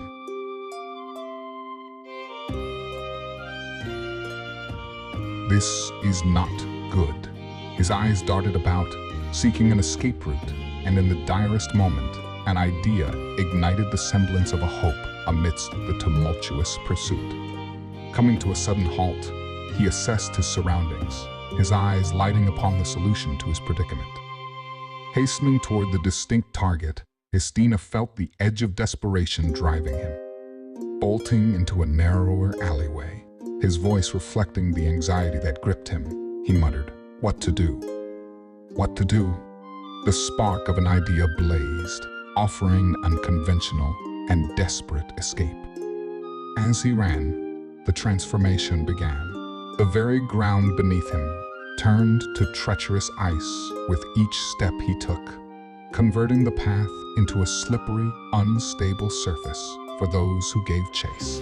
Extending his hand, he brushed his fingertips against the adjacent walls of the buildings.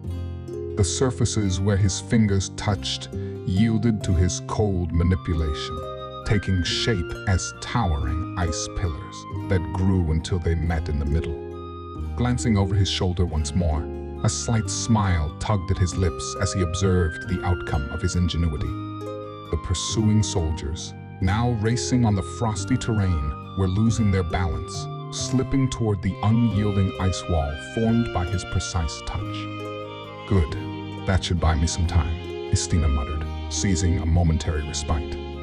The ice may not have matched the grandeur of the creations of other glaciadenti, but it served its purpose. Without lingering, Estina resumed his frenzied sprint, a newfound hope propelling him forward. As he reached a crossroads, the imminent decision lay before him, one route leading ahead and two others diverging to the left and right. Casting a wary glance behind him, he observed the soldiers regaining their footing and methodically hacking at the ice to clear their path. The decision crystallized in an instant, and Estina veered into the alleyway on the left, a labyrinth of twists and turns unfolding as he raced onward. The relentless soldiers pursued with unwavering determination. The soldiers, undaunted by the treacherous ice beneath them, swiftly regained their balance. With agility born of discipline, they embedded their swords into the frozen surface and hauled themselves upright. Before them loomed an imposing ice wall, a formidable barrier separating them from their fugitive prey. Their determination blazed in their eyes as they advanced to confront the icy obstruction. Swords clashed with the solid ice, sparks flying with each furious strike. Unyielding blows hammered against the frigid barrier, and minutes of relentless assault finally yielded results. The ice wall gave way, shattering into a multitude of crystalline shards. With the path cleared, the soldiers wasted no time and surged forward. Arriving at a crucial crossroads, they faced a pivotal decision. 3 avenues sprawled before them, one leading forward, another veering to the left, and the last curving to the right. The urgency of their pursuit spurred one soldier to command the division. "Let's split up," he asserted, an air of authority in his tone. "7 of you take the left, another 7 the right, and the remaining 6 shall press forward." A series of nods signaled their collective agreement, and the soldiers promptly separated, each group marching down its assigned path, their figures receding in the distance. Within the group that embarked on the leftward path, they traversed their course and unwittingly bypassed a mound of refuse bags, the pungent aroma surrounding them. Unbeknownst to them, a strategic figure remained concealed beneath the putrid pile, a sly and successful deception. "Clever," Estina praised himself, though he couldn't suppress a wince as he spat out some residue that had found its way into his mouth. "A piece got into my mouth." The soldiers were deceived by Estina's ruse, believing he had committed to one of the routes. Underneath the heap of garbage, he patiently waited until they passed, and the area was once again deemed secure. They should be on the other side by now. It should be safe, Estina surmised, brushing the remnants of filth from his person before reclining against the frigid wall, using the ice as his support. Despite his earlier indulgence in the pilfered fish, hunger's persistent gnawing persisted within him, a relentless reminder of his perilous journey. He reached into his bag and retrieved the remaining morsel of the stolen food, biting into it with a sense of urgency. Amid this solitary reprieve, a faint noise emanated from the refuse mound on the opposite side. Estina's attentive gaze focused on the source, a wretched dog, its body malnourished, its coat marred by dirt and grime. In its mournful eyes, he witnessed the embodiment of misery. The dog let out a pitiful whimper, imploring for sustenance. The sight of the hapless creature tugged at Estina's heartstrings. He pondered the partial fish in his hand and the haggard canine before him. A weary sigh escaped his lips, and he made his decision. "I wasn't all that hungry anyway, I guess," Stina mumbled. He broke the remaining fish from its stick and cast it toward the forlorn animal, which wasted no time in devouring the unexpected windfall. The dog's appetite remained unquenched, the precious meal disappearing without delay. Estina watched the canine feast, a fragile smile gracing his lips as he mused aloud. "Was it good, little fella?" No response came from the creature, yet it followed its meal with a bark of gratitude. Overcome with thanks, it leaped into Estina's lap and began showering him with affectionate licks. "Hey, now, stop that. It tickles." Estina laughed heartily, his body racked by the dog's exuberant display. But the dog, undeterred by Estina's protests, persisted in showing its appreciation, lavishing him with unbridled affection. "Seriously, stop, that tickles." Estina chuckled, the pair's joyful interaction reverberating through the desolate alley. The laughter and the dog's gleeful barking carried far enough to catch the attention of a soldier who happened to be nearby, a sentinel drawn into the fray by the search for the elusive fugitive. The sentinel, drawn by the cacophony of chaos echoing through the narrow alley, quickened his pace. There, the elusive figure known as Estina stood trapped within a formidable fishing net. Victory danced in the soldier's eyes as he triumphantly heralded his discovery to the comrades following. "I found him," he exclaimed with fervor, alerting his fellow soldiers to their quarry. The soldier retrieved a peculiar spherical device from his belt, attached to a slender string tethered to his waist.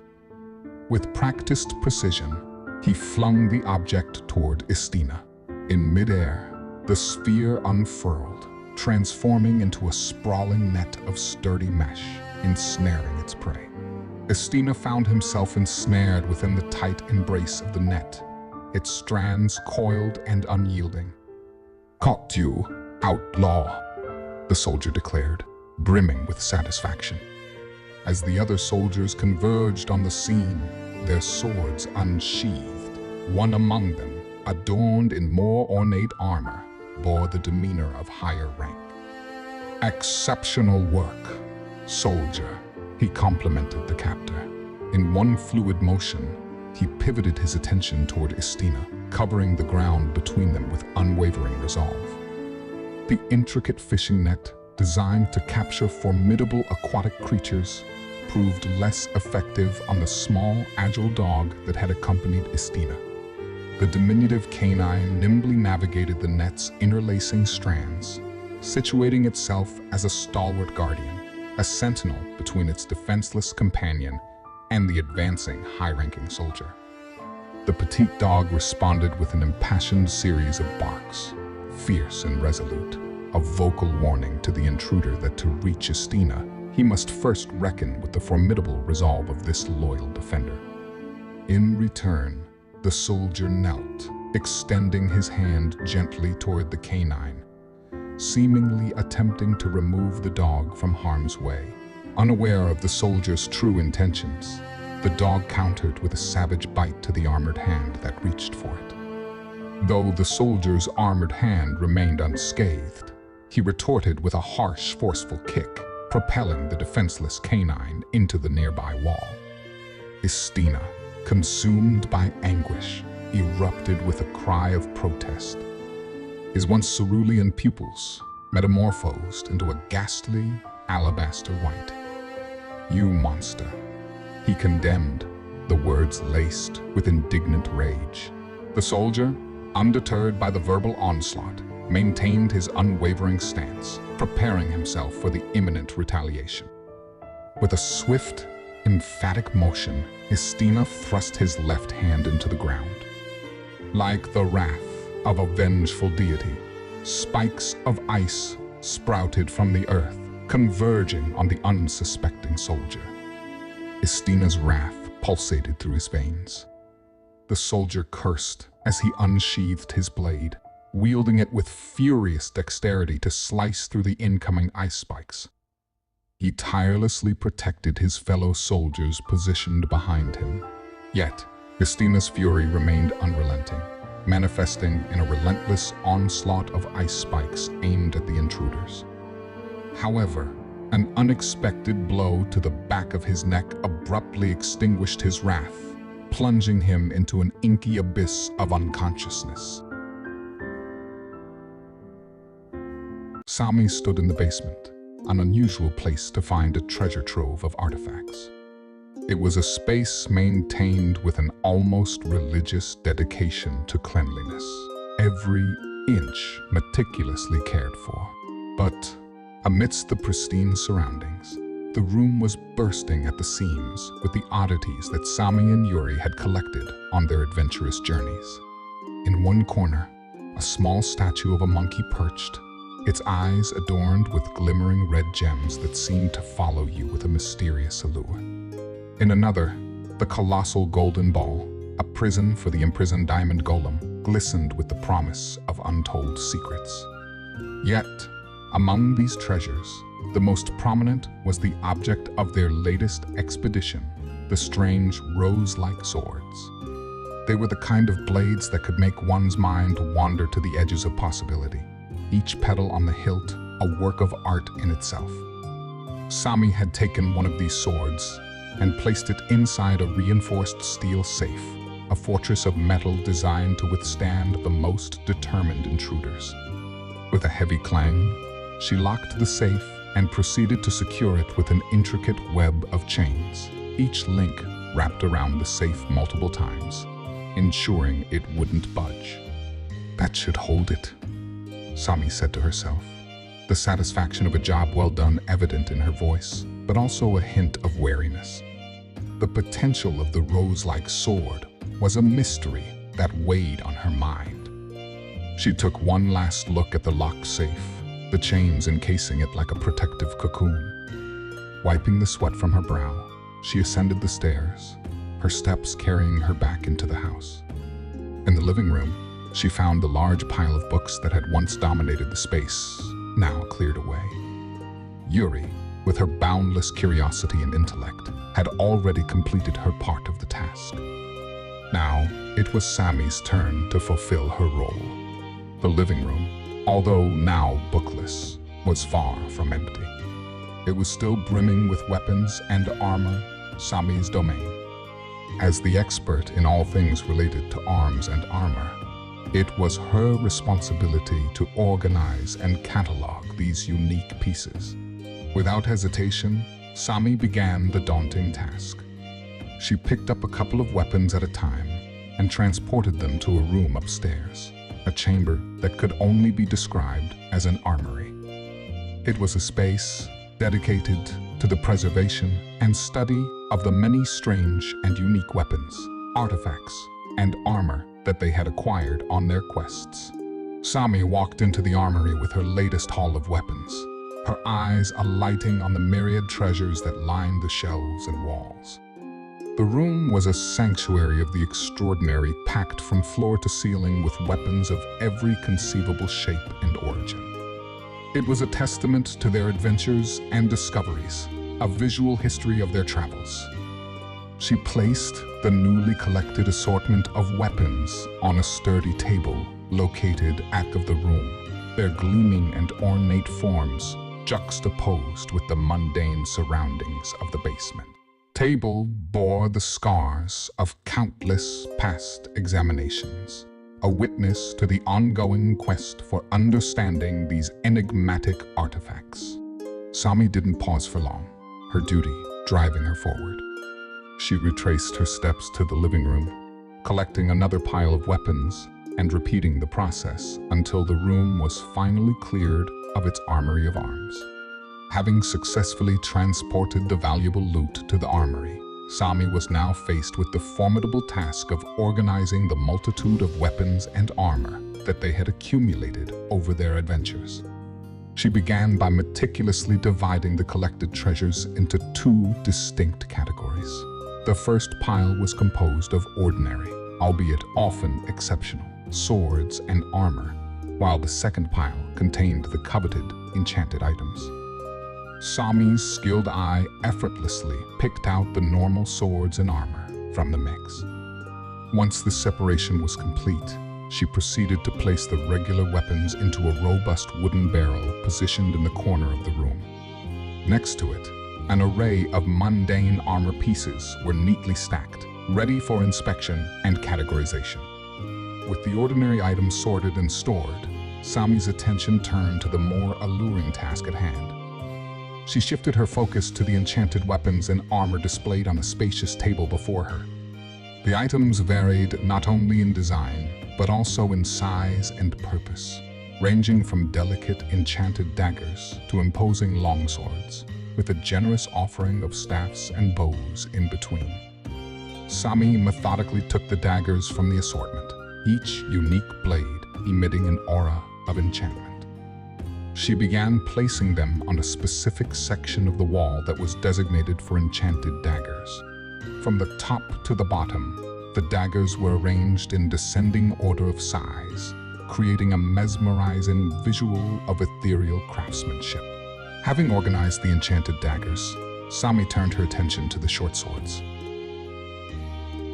Having organized the enchanted daggers, Sami turned her attention to the short swords. She repeated the process, expertly arranging them in size order on an adjacent part of the wall. Once the short swords found their rightful place, Sami seamlessly transitioned to the full-length swords, their intricate enchantments demanding the same meticulous treatment. This organizational ritual was mirrored for all the other enchanted weapons, each following the order established by their size and design. Time-consuming as it was, Sami's diligent efforts saw her successfully hang all the enchanted weapons on the walls of the armory, their combined presence a display of the wonder and awe that their adventures had bestowed upon them. With the weapons carefully arranged and the room infused with an enchanting ambience, Sami's final task lay before her, organizing the enchanted armor. While enchanted weapons were relatively abundant, enchanted armor was a rarity, a testament to the scarcity of such items in the world. The most recent expedition had yielded 2 sets of enchanted armor, each a testament to the golden age of war. The first, a jet black armor reminiscent of obsidian, was adorned with lush black fur. The second set was strikingly crimson, featuring menacing spikes that evoked thoughts of danger. Sami scrutinized both suits with a discerning eye, inspecting them closely for any signs of damage or wear. In the world of enchantments and warfare, the slightest imperfection could prove fatal. After a thorough examination, she confirmed that both suits were in impeccable condition, a marvel considering the centuries that had passed since they were last maintained. Impressed by their pristine state, Sami carefully positioned the 2 new sets of enchanted armor alongside the 3 existing ones. She couldn't help but wonder about the unique properties and abilities these suits might possess, but she wisely decided to leave their mysteries for another time. Her immediate task was complete, and the armory stood as a testament to their daring exploits and the treasures they had unearthed throughout their adventures.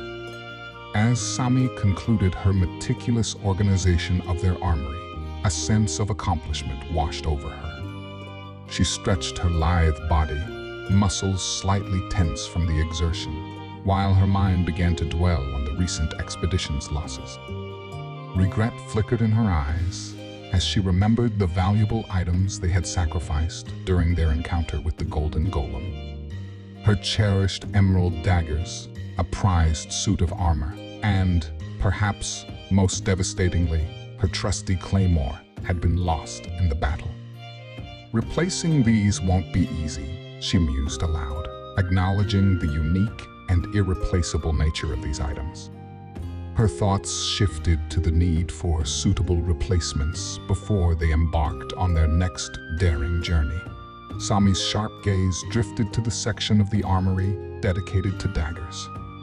Her criteria for selection were clear in her mind: sturdiness, versatility for close combat and throwing, and, of course, precision. Sami methodically considered each dagger on display, her discerning eye searching for the perfect choice. Her initial inclination toward a pair of crystal blue daggers wavered, as she deemed them a bit too large for her intended purpose. Moving on to the next pair, she found them lacking as well, her discerning taste guiding her to a higher standard.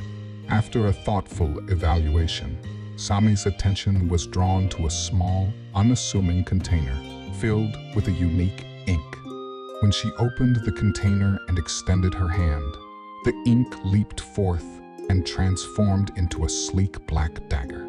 Her aim was precise, the dagger embedding itself into the wall with a swift and deadly accuracy as it cut a resting fly in half.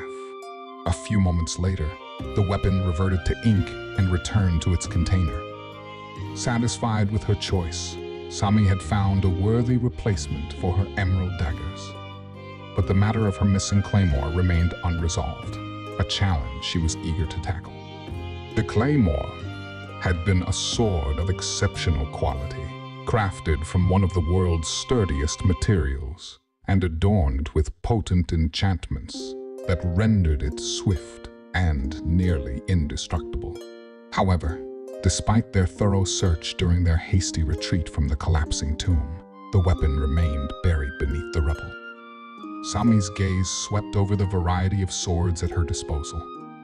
Her eyes lingered on a rapier, a blade resembling the rose-shaped sword they had locked away in their basement. While not the same sword, it bore a striking resemblance, both in design and essence. As Sami contemplated her choice, her mind became a battleground of memories and emotions. She was grappling with the haunting memories of past expeditions, recollections of the near-death encounters they had faced, from the stone army in the tomb to the relentless golden golem, weighed on her like an anchor. A shadow of sadness crossed her face as she confronted her self-doubt. Sami acknowledged the harsh truth that she had nearly perished on multiple occasions. Her survival was largely owed to Yuri's unwavering support, with Yuri often playing the hero in the direst moments. The disheartening realization of her ineffectiveness in the battle against the Golden Golem cast a heavy shadow on her self-esteem. She felt almost helpless, watching Yuri deliver the finishing blow and emerge as the true victor.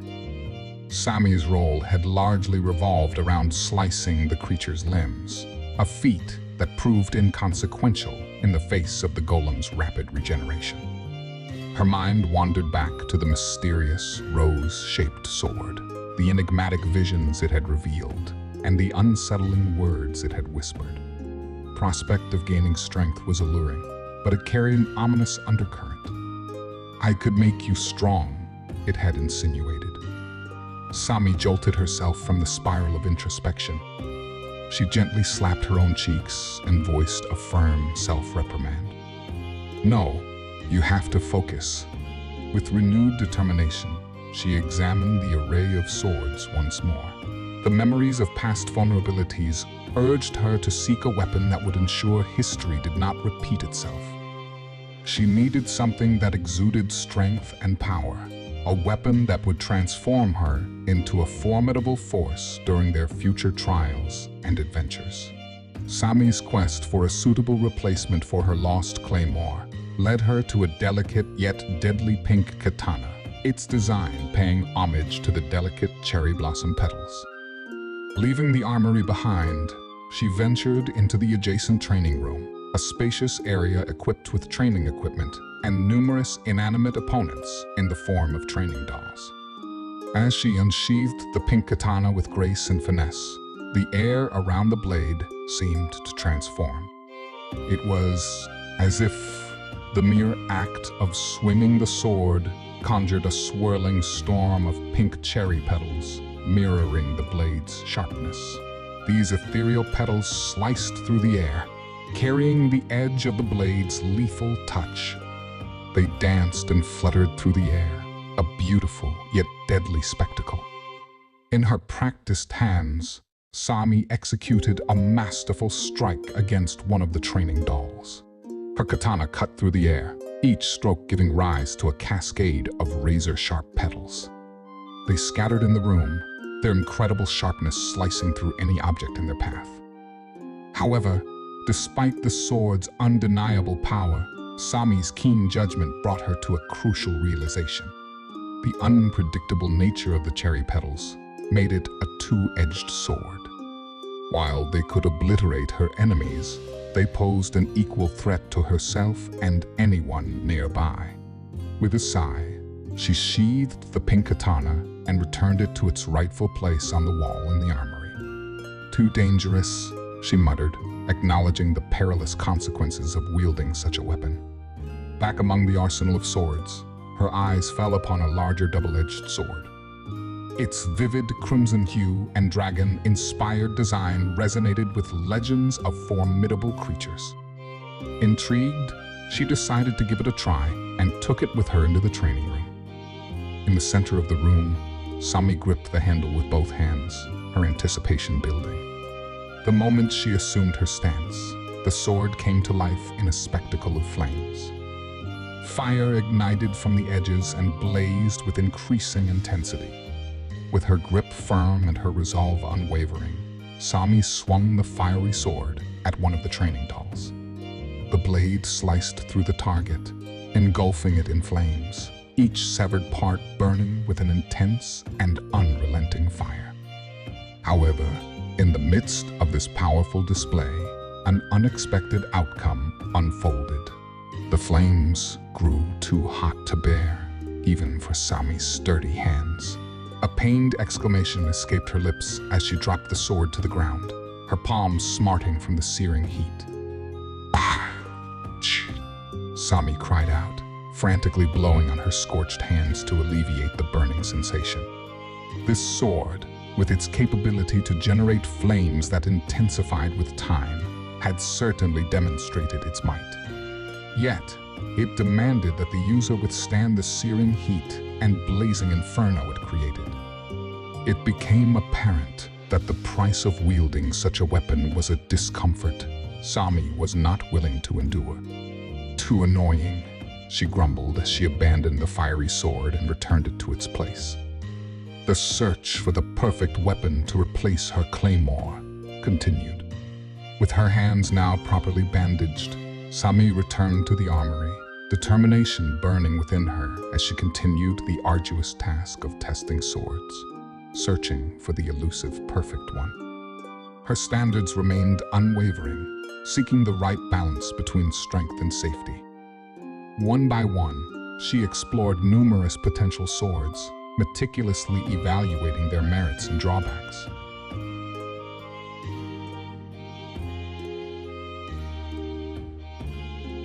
The process weighed on her, as many proved either disappointingly feeble or alarmingly perilous, leaving her feeling a sense of despair creeping in. In the midst of her growing doubt, she came upon an oddity, a strange pole that could have been mistaken for a sword handle. The enigmatic runes, etched near the handle's end, piqued her curiosity. While its appearance was unconventional, her limited options left her no choice but to bring this enigmatic object to the training room. Once again, she adopted a combat stance, the odd pole in her hands. As she focused on it, the runes engraved on its upper portion began to gleam with an otherworldly light. A peculiar phenomenon unfolded, startling her as it extended beyond the boundaries of her expectations. The stone walls encompassing the training room quivered and groaned as fragments of the wall began to disengage from their positions, levitating towards the mysterious pole. Gradually, they coalesced to create a remarkable stone sword. Sami was taken aback by this unexpected development, impressed by the magical transformation she had unwittingly initiated. She gripped the stone sword with a sense of wonder and anticipation, then swiftly swung it, unleashing its latent power. The blade, despite its composition of stone and rocks, proved surprisingly sharp, cleaving through the training puppet effortlessly. It was an impressive weapon, resourceful and resilient, yet Sami's evaluation revealed a crucial shortcoming. It lacked the sheer power she required. A sigh of disappointment escaped her lips as she faced the realization that, despite its fascinating properties, the stone sword didn't meet her need for a sword that was both potent and safe to wield. With her search for the perfect weapon seemingly unending, Sami found herself grappling with uncertainty and the daunting realization that the replacement for her lost claymore remained elusive. Just as Sami was on the verge of returning the unusual pole-like object to the armory, she was abruptly drawn back by a radiant spectacle.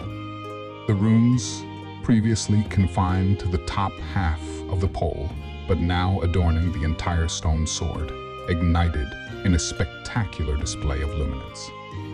Her focus was instantly captured as an astonishing transformation began to unfold. Stone fragments, seemingly summoned by the enchanted runes, started gravitating toward the blade she held. One by one, they merged with the sword until it coalesced into an immense lance, an awe-inspiring weapon of monumental proportions. The lance, distinctive in its design and embellished with intricate runes, was nearly as large as Sami herself. The sheer magnitude of the weapon left her awestruck, a testament to the unforeseen magic at play. Eager to test this newly formed behemoth, Sami realized that wielding it with one hand was an impractical endeavor. So, she seized its handle with both hands, her muscles straining as she harnessed her full might to lift colossal lance. As she prepared to charge at a nearby training doll, the peculiar runes adorning the weapon's body began to glow once more. Their radiant energy spiraled through the lance, setting it into motion, akin to a colossal drill spinning with formidable velocity. The weapon threatened to overpower her with its immense force, yet Sami's indomitable spirit refused to yield. She clung to the lance with unwavering resolve and set her sights on her target. The moment the gargantuan drill-like lance made contact with the training doll, it erupted in a cataclysmic release of power, a surge of force that obliterated the doll and the entire wall behind it in an earth-shattering explosion of might. Sami stood there, momentarily rendered speechless by the incredible display of power. But in a matter of seconds, a triumphant grin overtook her features as the realization dawned upon her she had indeed discovered the perfect replacement for her lost claymore. The unyielding lance of immense power now lay at her disposal, a testament to her tenacity and the enchantments of the runes, which had forged it into the formidable weapon she sought.